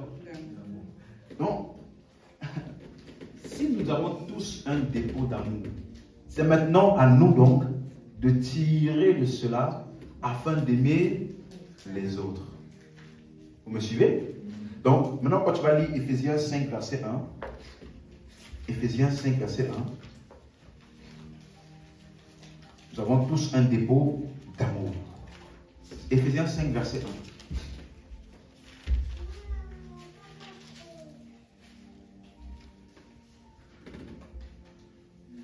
C'est bon? Devenez donc les imitateurs de Dieu comme des enfants bien-aimés et marchez dans la charité ou dans l'amour, à l'exemple de Christ qui nous a aimés, qui s'est livré lui-même à Dieu pour nous comme une offrande, un sacrifice de bonne odeur. Donc on ne peut pas te demander de marcher dans l'amour si tu n'as pas premièrement reçu le dépôt d'amour. Donc ta marche dans l'amour là est de l'amour qui est en toi, tu le permets de s'exprimer pour que cela puisse bénéficier aux autres. Donc quand tu vois par exemple Éphésiens 4:32, qui est le verset qui est juste avant, il dit soyez bons les uns avec les autres, compatissants, vous pardonnant réciproquement comme Dieu vous a pardonné. Donc le Dieu qui nous a pardonné par amour là, il est venu faire sa demeure où? En nous. Et donc nous aussi qui avons reçu l'amour de Dieu, nous devons maintenant faire quoi? Marcher dans l'amour, comment? En pardonnant les autres. Donc en tant que chrétien, suis-moi, tu n'as pas le droit de garder une offense contre quelqu'un. Tu n'as pas le droit de garder que ce soit la haine ou la colère contre quelqu'un. Non. Et ce n'est pas une question de sentiment. Ah non, chaque fois que je vois le frère, c'est que ça fait à moi là. Seigneur, guéris-moi d'abord. Change mon cœur, parce que mon cœur entre moi est noir pour le frère là. Ce n'est pas vrai. Tu as constamment l'amour de Dieu en toi. Est-ce que vous me suivez? Tu dois pardonner là. C'est le fruit d'une décision que tu prends basée sur la conscience de Christ qui est en toi.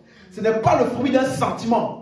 Ce n'est pas le fruit de laisser un peu le temps à la chose de couler parce qu'en ce moment, je ne suis pas prêt à pardonner. Et j'ai entendu des personnes me dire ça devant un homme de Dieu. Et lui dit, bon, il faut les comprendre. Hein. Il faut les comprendre. Il faut les comprendre parce que tu sais, dans la vie, il y a des blessures, il y a des blessures. Quelles blessures? Christ n'a pas été blessé aussi? À la croix, là, il n'était pas blessé. Qu'est-ce qu'il a dit? Pardonne. Et quand toi tu dis, si quelqu'un est en Christ, je suis en Christ là. En Christ a aussi dit, le même pardon de Christ là, par lequel il a fonctionné, est aussi fonctionnel en moi. Donc, que je sente l'envie, que je ne sente pas l'envie. Parce que nous marchons par la foi et non pas par la vue, ni par les sentiments, ni par l'émotion, l'humeur du moment. Et comment c'est vu? Si tu es conscient du bon dépôt d'amour qui est en toi, tu vas tirer de ça pour aimer les autres, pour pardonner. Dis amen. Donc ce n'est pas un dépôt fixe, c'est un dépôt qui doit être continuellement utilisé, de même que le dépôt de la foi en Dieu. Ça doit être quoi? Notre style de vie. Donc quand il dit l'homme bon tire des bonnes choses, du bon trésor ou du bon dépôt qui est en lui là. Est-ce qu'il est en train de... Est-ce que le trésor là, j'ai une question, est-ce que le trésor là, il est à moitié? Est-ce que c'est un trésor en mesure? En portion? C'est total. Nous avons tout pleinement. Donc ça veut dire que quand tu utilises ta foi, ça ne diminue pas. C'est toujours plein. Tu as compris? C'est toujours plein. Tu ne dois jamais être de ces chrétiens-là qui parlent de la foi au passé. Et il y a des fois dans ma vie là. Franchement, j'ai marché par la foi. J'avais des résultats. Je priais tout le temps. Ça ne doit pas être ton partage. Je prie que ce n'est pas ton partage. Amen. Tu vas marcher par la foi tous les jours. Et tous les jours là, c'est toujours plein. Ça veut dire que dès que tu utilises là, il y a un renouvellement automatique. C'est toujours constamment plein. Dis avec moi, je suis constamment plein de foi. Par Christ qui est en moi. Dis encore amen. Amen. Tu m'as compris? Donc, si nous sommes donc d'accord que nous avons tous la foi, le même dépôt de foi, comment donc l'esprit de foi fonctionne? Je vais commencer et on va terminer par la suite. de vendredi et dimanche. Mais si tu es conscient que tu as la foi, comment donc on utilise la foi là? Comment l'esprit de foi qui est en nous fonctionne afin de manifester tous les plans et les desseins de Dieu pour nos vies? Comment cela fonctionne? Marc 11, 23. Marc 11, 23.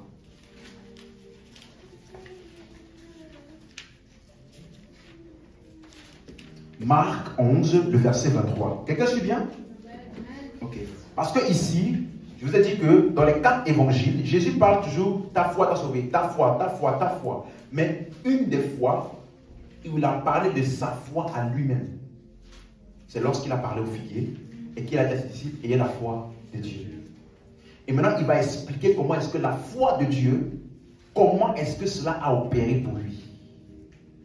On m'a suivi? Et qu'est-ce qu'il dit? Il dit, je vous le dis en vérité, si quelqu'un dit, d'ailleurs moi si quelqu'un dit, si quelqu'un dit, ok, à cette montagne, ôte-toi de là et jette-toi dans la mer, et s'il ne doute point en son cœur, d'ailleurs moi en son cœur, okay, mais croit que ce qu'il dit arrive, il le verra s'accomplir. Donc dans une autre version, il dit, ce qu'il dit lui sera accordé. Donc déjà ici, tu vois que le verbe dire, c'est 3 fois. Parce que l'expression il le verra s'accomplir, dans l'original c'est ce qu'il dit s'accomplira. 3 fois le verbe dire déjà. Le verbe croire, 1 fois. Vous me suivez? Le verbe croire c'est combien de fois? 1 seule fois. Donc si tu te focalises sur essayer de croire, tu n'as pas compris. Esprit de foi là, ça n'essaie pas de croire. Avant de t'expliquer ce que je veux te dire là, retiens ceci. Les problèmes les plus compliqués de la vie ont généralement des solutions simples.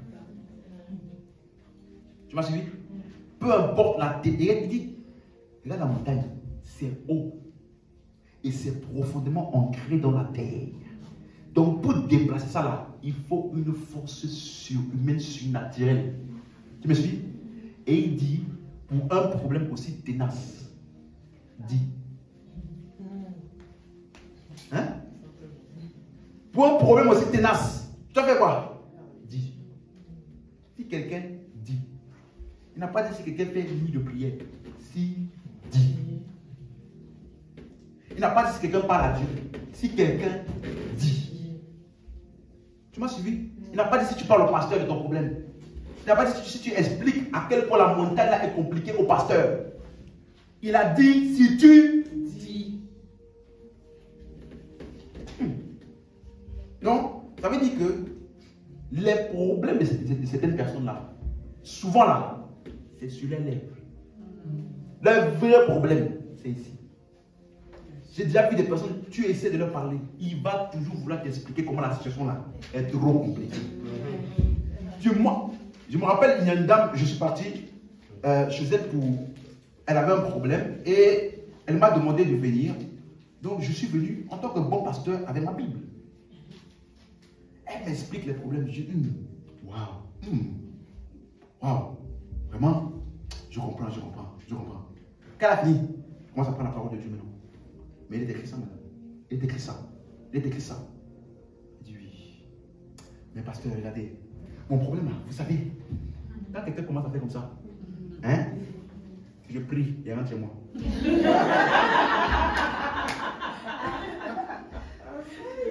Parce que même si on peut faire une nuit de prière là, hein, ton problème est trop grand pour toi. Tu es trop conscient de ton problème. Au point où on te montre la parole de Dieu, elle n'a aucun effet sur toi. Je ne suis pas magicien. Tu m'as suivi? Donc, c'est leur lèvre, c'est ici là, le vrai problème. Ils pensent que leur problème, c'est la douleur, la maladie qui revient chaque 2-3 mois là. Ce n'est pas la maladie, hein. C'est ce que tu dis tout le temps là. Tu vois le médecin, comment ça va? Je dis, le médecin, vous savez, comme chaque semaine je viens, faites votre travail. Vous savez, la vieillesse, on vieillit, et avec l'âge, le corps c'est des trucs, vous savez, quand tu parles comme ça, et après tu appelles le pasteur, il a fait quoi? Il n'est pas magicien. N'as-tu pas lu que Jésus, il est parti dans une vie, il n'a rien pu faire? Parce qu'il vient en tant qu'homme de Dieu pour prier. On dit, toi là, on t'a vu grandir. Tu courais ici dans la cour, avec la couche. Tu courais, tu faisais mais. Et aujourd'hui, tu dis, je suis le fils de Dieu qui va venir guérir. Mais tu blagues, on t'a vu grandir. Donc, on a dit qu'il n'a pu rien faire. Ça veut dire qu'il a essayé de prier. Peut-être quand même, non, je suis chaud. Malgré tout, je veux prier. Et on m'a dit, venez. Au nom de Jésus. Rien ne se passe. Il dit, mais le charpentier, c'est comment? Ce que tu as fait là-bas, ça ne marche pas sur moi. Il faut faire aussi. Il n'a rien pu faire. Tu m'as suivi? Le problème était là, c'est ici, la bouche. Et laisse-moi te dire, il y a une expression qui dit souvent, c'est plus facile à dire. Laisse-moi te donner une réalité. C'est Dieu qui a fait ça comme ça. Dans la marche par la foi, c'est plus facile à dire que... Donc, n'essaie pas d'abord de faire. Il faut d'abord faire quoi? Dire. Voilà. Donc, au lieu de commencer vous savez, pasteur, à ce moment, je suis en train de lutter avec un péché. Parce que franchement, le péché là me traîne depuis que j'ai 1 an et demi. Même moi, je n'étais pas conscient, c'était déjà là. C'est peut-être pas pasteur, la maladie là. Je suis mis avec ça. Au lieu de dire ça, pourquoi ne pas commencer plutôt à dire? Il est écrit, le péché n'aura point de pouvoir sur vous. Parce que vous n'êtes pas sous la loi, mais vous êtes sous la grâce. Et je crois, alors je déclare que je domine ce péché-là. Pourquoi ne pas commencer à parler comme ça? C'est plus facile à dire que d'essayer de faire. C'est ça la marche par la foi. Je vois avec mes yeux que c'est encore compliqué. Mais je ne dis pas que c'est compliqué. Je dis que j'ai vécu ça. Nous marchons par et non pas par. Si tu viens me dire, pasteur, en ce moment c'est compliqué, tu vas parler par quoi? Même si tu viens me dire, pasteur, en ce moment-là, ça va très bien dans ma vie. Si tu dis ça parce que tu as eu un contrat hier, tu vas parler par quoi? Parce que le jour où le contrat là va pas se passer comme tu veux. Ça va, comment ça va? Je dis, pasteur, franchement, je ne comprends pas ce monde. Je ne comprends pas ce monde. On fait tout. Toujours le diable est là pour venir. Ça en est dans mes affaires. Mais tu veux quoi? Parce que la première fois que tu as parlé, même si ça allait bien, tu as parlé basé sur la vue. Et laisse-moi te dire, dans le domaine de la vue, tout est instable. C'est le terrain par excellence d'opération du diable. Il peut changer les circonstances et les choses que tu vois pour s'assurer que tu ne marches jamais par la foi. Mais si tu as compris le principe de regarder les choses invisibles en dépit de ce qui est visible, alors tu enlèves le diable du domaine de la vue, tu l'amènes dans le domaine de la foi, et là-bas, là, il n'a aucune chance de vaincre devant toi. Apprends à sortir l'ennemi du domaine de la vue. Amène dans le domaine dans lequel nous dominons, le domaine de la foi. Ça veut dire, je sens la douleur, mais je dis que je suis guéri. Je sens que la situation est en train de s'empirer, mais je dis que je suis plus que vainqueur ici par Christ qui me fortifie. Je suis en train de voir que ça part en arrière, mais je commence à déclarer, je suis toujours la tête et jamais la queue. Toujours en haut, jamais en bas. Je l'amène dans le domaine dans lequel nous, on ne fonctionne plus par la vue. Malgré ce qu'on voit, on s'en fout. On déclare ce que la parole de Dieu déclare.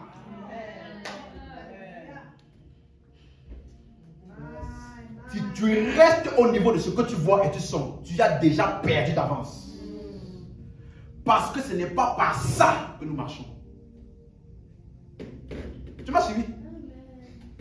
Les problèmes les plus compliqués ont des solutions simples. Regardez une femme à la perte de sang. Maintenant, je vais vous donner comment on peut lire l'histoire là. On n'essaie pas de toucher le bord du vêtement de qui que ce soit. Vous me suivez? Mais on peut tirer une leçon comment la foi a opéré dans sa vie.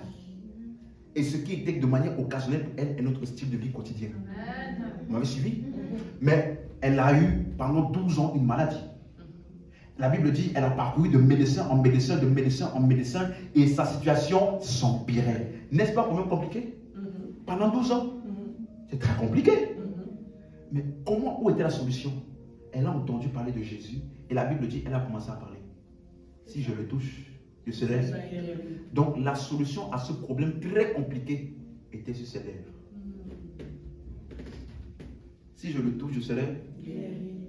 Donc tout ce que tous les moyens naturels n'ont jamais pu accomplir par sa propre bouche, elle a emmené à accomplissement. Ce qu'aucun homme n'a pu amener à accomplissement par les moyens naturels. Tu m'as suivi? Souvent là, le problème c'est qu'on aime les choses compliquées. Tu aimerais qu'on te dise, si tu veux sortir de ce problème là, dors comme ça sur le côté pendant 4 jours et ne mange pas. Mange seulement pendant 1 minute. Donc dès que tu dois manger de 13h30 à 13h32. Même si dès que 13h32 arrive là, même si tu avais mangé une bouchée, tu laisses. Parce que si tu manges 1 seconde de plus, tu as tout gâté. Nous on aimerait les choses compliquées comme ça. Quand on te donne des choses compliquées comme ça, là tu dis vraiment, ouais, vraiment Dieu est dedans. C'est comme ça me rappelle l'histoire d'un homme de Dieu. Il avait dit, une femme est venue le voir parce qu'elle avait une maladie. Et il a dit, il dit, bon, la mère, la femme parlait. Il a dit, si je dis seulement à cette femme-là, je déclare que tu es guérie. Elle ne va pas considérer, parce qu'elle va dire que c'est trop sel. Il a dit, madame, vous savez quoi? 7 jours de jeûne de prière, allez-y. Elle est partie faire 7 jours de jeûne de prière. Elle est venue, homme de Dieu, là je suis prêt pour ma guérison. Et il est venu, il a simplement dit, au nom de Jésus, recevez votre guérison. Elle était guérie sur le moment. Et lui après, il nous a expliqué que, en fait, si je lui disais, sois guéri le premier jour, elle a dit, facile comme ça, simple comme ça. Parce que quand on donne les choses simples, nous-mêmes là, on va vouloir aller compliquer ça.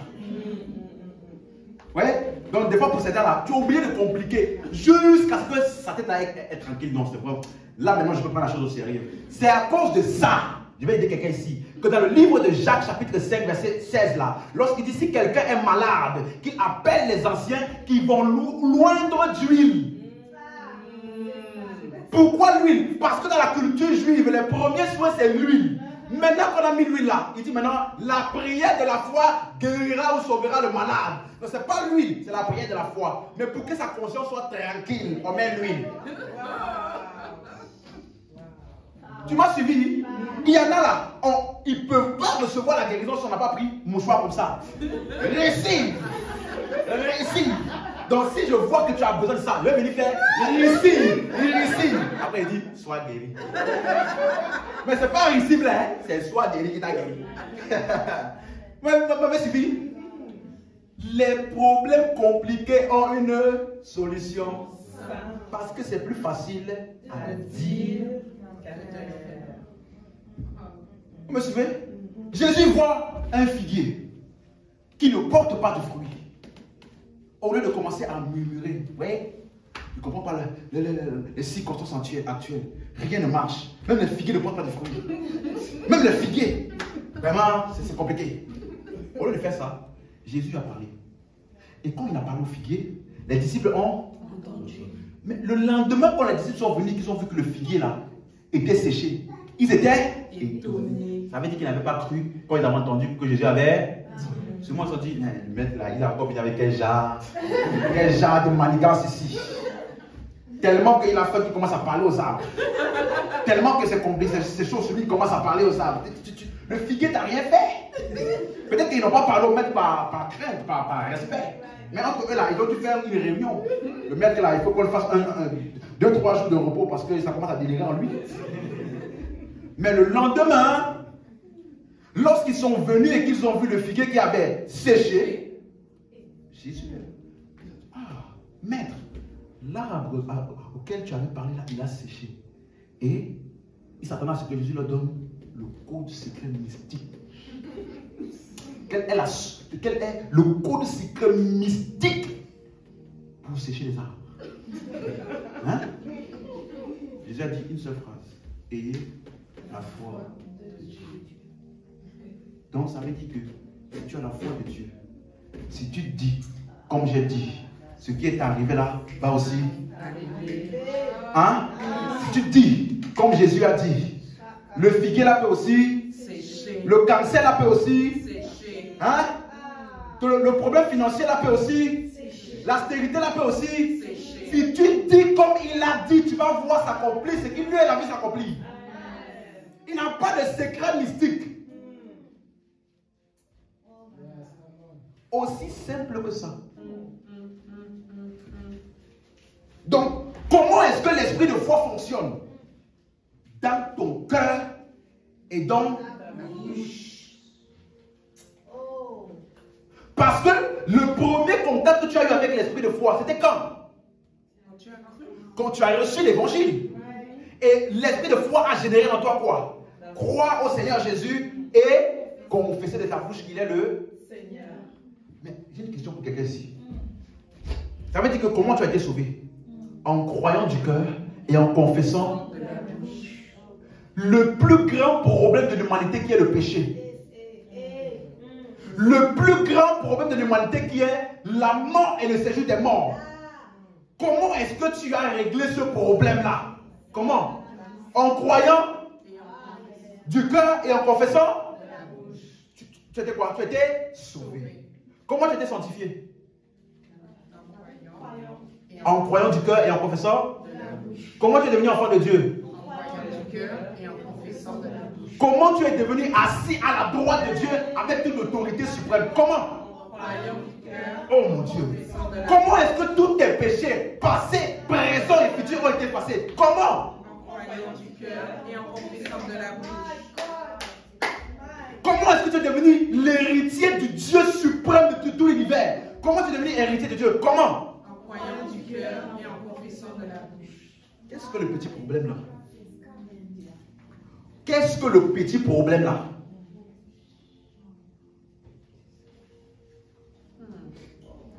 L'esprit de foi. Nous croyons. C'est pourquoi nous ne sois plus conscient de est-ce que j'ai la foi ou pas. Ne sois plus conscient de est-ce que ma foi fonctionne ou pas. On n'est plus à ce niveau. Nous sommes au point de le plus grand problème de l'humanité. Le péché. Le salut. Tu as reçu ça par ton premier contact avec l'esprit de foi. Tu as cru et tu as confessé de ta bouche. Tu as reçu tout ce que Christ a accompli. Maintenant que tu as tout reçu, tu dois vivre ta vie dans les bénéfices de ce que tu as reçu là. Comment? En croyant du cœur et en... Donc, la Bible nous dit, la justice qui vient de la foi, elle parle ainsi. Ne dis pas dans ton cœur qui montera au ciel pour nous. Ce n'est pas au ciel. Je parle à quelqu'un ici. La solution à ton problème là, ce n'est pas au ciel quelque part. Ce n'est pas dans une planète de l'autre côté de la mer. Non, non, non, non, non. Il dit, elle ne dit pas qui ira dans l'abîme pour nous. Elle ne parle pas comme ça. Elle dit, c'est la parole de foi que nous prêchons. Elle est près de toi, dans ton cœur. Donc ça veut dire que ce que tu attends de Dieu là est bien exactement dans ton cœur.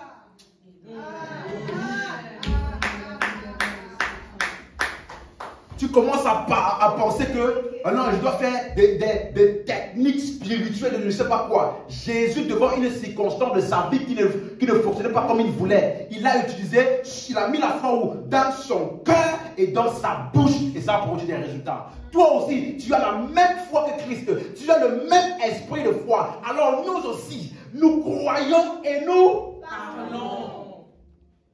Yes. Yes.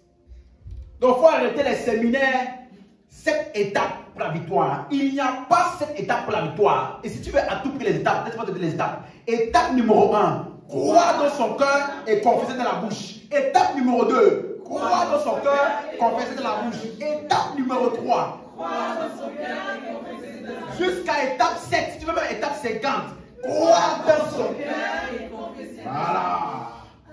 Voilà. Si tu fais ça, il n'y a aucune circonstance qui existe qui a la capacité de résister à celui qui a compris comment utiliser sa foi. Parce que Jésus a dit, même si c'est plus petit comme ça, comme un grain de moutarde, ça peut déplacer une montagne. À combien plus forte raison nous qui avons toute la foi de Dieu en nous? On n'a pas besoin d'attendre comme si la petite moutarde là, foi peut déplacer une montagne, ça veut dire que moi, je peux régler tout par la foi et aussi aider les autres. Oh, my God. C'est d'abord une question de croire dans son cœur et de parler de la bouche.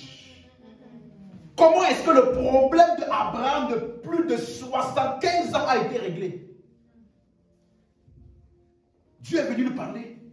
Comme Dieu te parle aujourd'hui. Dieu est venu lui parler. Je ferai de toi une grande nation. Tu seras le père d'une multitude.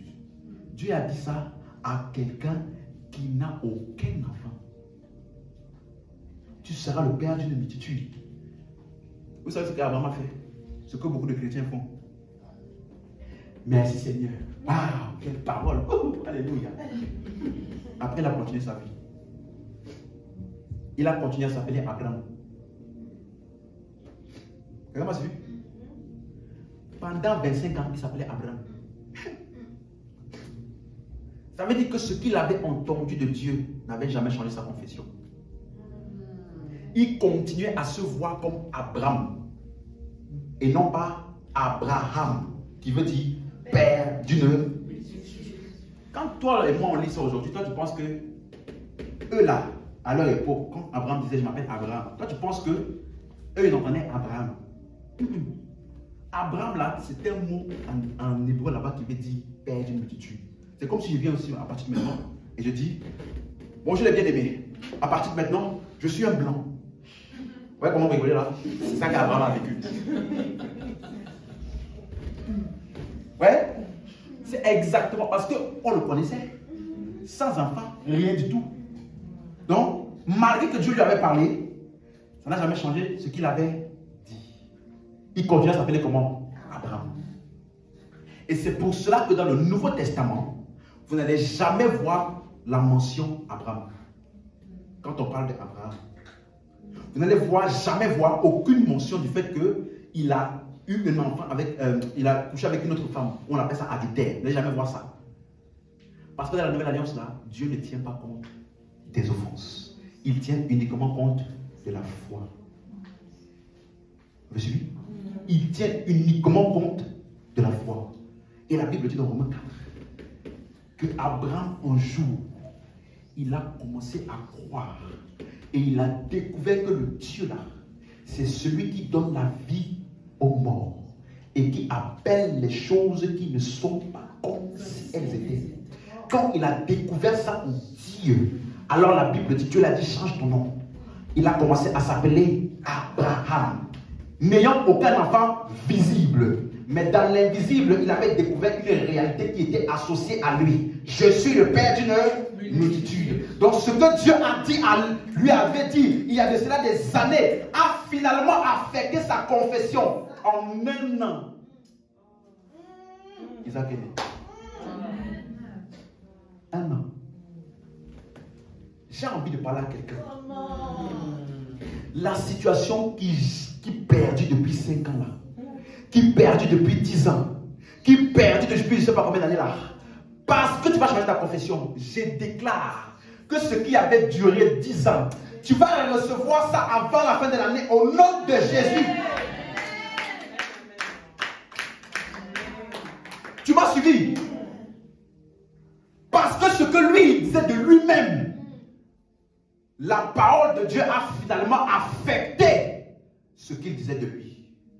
En un an, ce qu'il attendait depuis 25 ans s'est manifesté. Ton problème n'est ni au ciel, ni dans un sorcier du village, ni dans aucune malédiction. C'est ici. C'est ici. La parole est près de toi, dans ton cœur et dans ta bouche. C'est la parole de foi que nous prêchons. Donc si tu commences à parler et à déclarer ce que Dieu dit de toi, je suis en train de voir ta vie prendre la forme de l'œuvre de Christ. Que ce que Christ a accompli pour toi commence à se manifester à tous égards. Au nom de Jésus. Si tu dis amen, ça commence par toi. La victoire de David contre Goliath, ce n'était pas un combat d'abord physique. Parce que Goliath est venu pendant, la Bible dit, pendant 40 jours. Et il intimidait l'armée d'Israël. Il disait, celui qui peut venir m'affronter, s'il arrive à me vaincre, la guerre est finie. Et la Bible dit que pendant 40 jours, l'armée entière d'Israël est restée paralysée par peur. Il a fallu qu'un jeune homme arrive, celui-là qui avait compris et qui avait commencé à savoir comment opère le même esprit de foi. Il est venu et Goliath lui a dit, tu viens contre moi avec des pierres? Suis-je un chien? Je vais te déchiqueter. Voilà la première parole. Le combat avait déjà commencé. Ce n'est pas le moment où ils ont pris les armes que ça avait commencé. C'est au moment où la première parole de Goliath contre David a été lancée. David a répondu, je vais donner ta viande, ton corps là, en pâture aux oiseaux. Tu viens contre moi avec la lance et l'épée. Je viens contre toi au nom de l'Éternel des armées. Et sur cette parole, il s'est avancé vers Goliath. Parce qu'en réalité, Goliath n'avait plus rien à dire. Ça veut dire que celui qui a gagné le combat des paroles, celui qui a eu la dernière parole, celui qui a libéré la parole et qui a gagné le combat des paroles était David. Donc dans le combat physique, ce n'était qu'une évidence qui gagne. Ne laisse jamais la circonstance où le diable dit le dernier mot. Jamais. La Bible dit que Jésus, il a répondu au figuier. Si tu laisses, tu restes la bouche fermée, aie toute la foi de Dieu que tu veux. Elle est inefficace. Et la Bible dit, on lui avait donné une armure. Et ça là, il faut laisser. Goliath a pris 5 pierres. Savez-moi 5. 5 pierres. J'ai écouté quelqu'un qui disait, oh, vous connaissez le mystère des 5 pierres. Le mystère des 5 pierres. J, E, S, U, S. David avait pris le nom de Jésus. Alors je lui ai demandé, mon ami, est-ce que tu sais que David, il parle en hébreu? Et que Jésus en hébreu, c'est Yeshua, ça veut dire, c'est 6 lettres. Donc, on fait comment?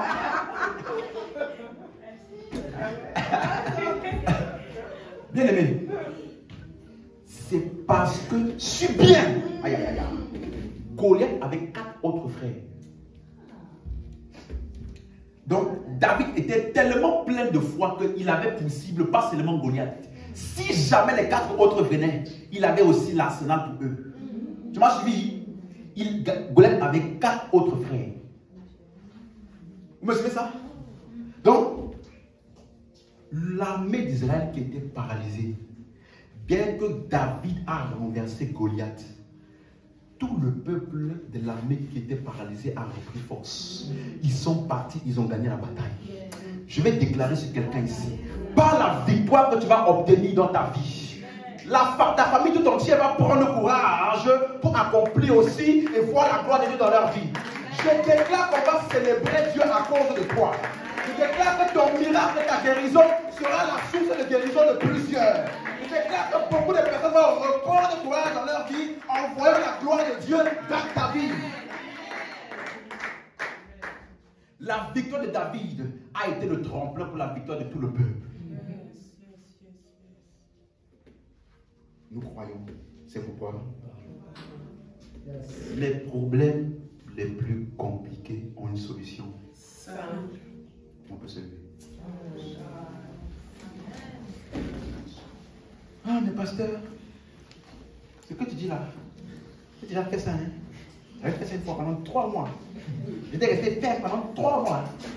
Pasteur, au bout de 3 mois, j'ai compris que ça n'a pas marché. C'est le jour où tu as compris que ça n'a pas marché, que ça a arrêté de marcher. Ah, mais on a prié pour moi, la douleur était toujours là. Donc, ça veut dire que c'est tous les ça veut dire que là, qui sont en train de paralyser ta foi. Ah, mais j'ai parlé, continue de parler. Écoute-moi, tant que tu n'as pas vaincu, ce n'est pas fini. Ça ne finit que quand j'ai vaincu.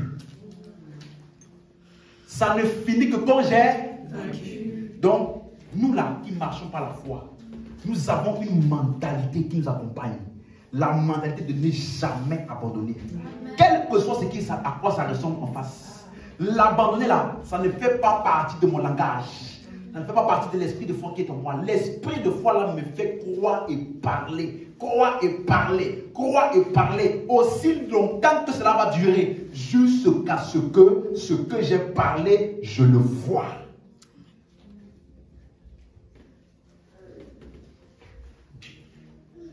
Dis avec moi, j'ai l'esprit de foi. Parce que je suis un croyant. Donc, j'ai la foi. Maintenant. Donc, tous les types de problèmes qui viendront contre moi, c'est la solution. Maintenant, elle est dans mon cœur, elle est sur ma bouche. Alors, je crois et je confesse de ma bouche que je suis ce que la parole dit que je suis. J'ai ce que la parole dit que j'ai. Je suis là où la parole dit que je suis. Je suis un champion.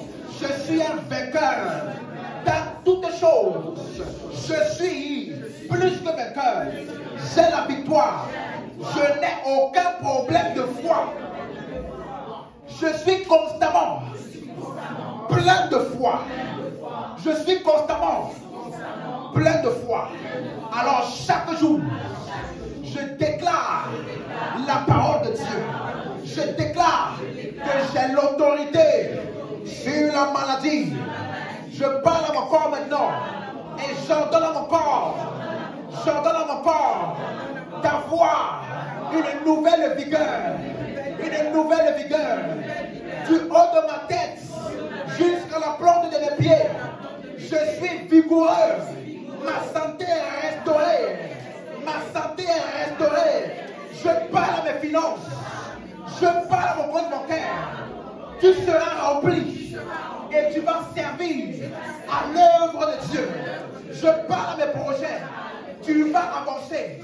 Tu vas réussir. Peu importe la situation du pays.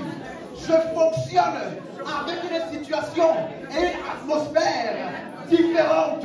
Là où tout le monde échoue, c'est la bonne que je réussis. Tout ce que je fais, réussis. Au nom de Jésus. Dis encore. Je déclare. Toutes sortes d'inimitiés. Tout ennemi de ma vie. Quel qu'en soit le nom. Dieu dispose en ma faveur. Même mes ennemis, ce qu'ils ont préparé pour ma chute est le tremplin pour ma véritable victoire. Au nom de Jésus, je ne connais pas le manque. J'ai tout pleinement en Christ. L'Éternel est mon berger. Je ne manque de rien. Je ne manque pas de foi. Je ne manque pas d'argent. Je ne manque pas d'idées. Je ne manque pas de motivation. Je ne manque pas de foi. J'ai tout ce qu'il me faut pour réussir et dominer dans ce monde. Et je déclare que je vais témoigner dans tous les domaines de ma vie de la bonté et de la gloire de Dieu. Si tu me donnes un amen, ça commence par toi.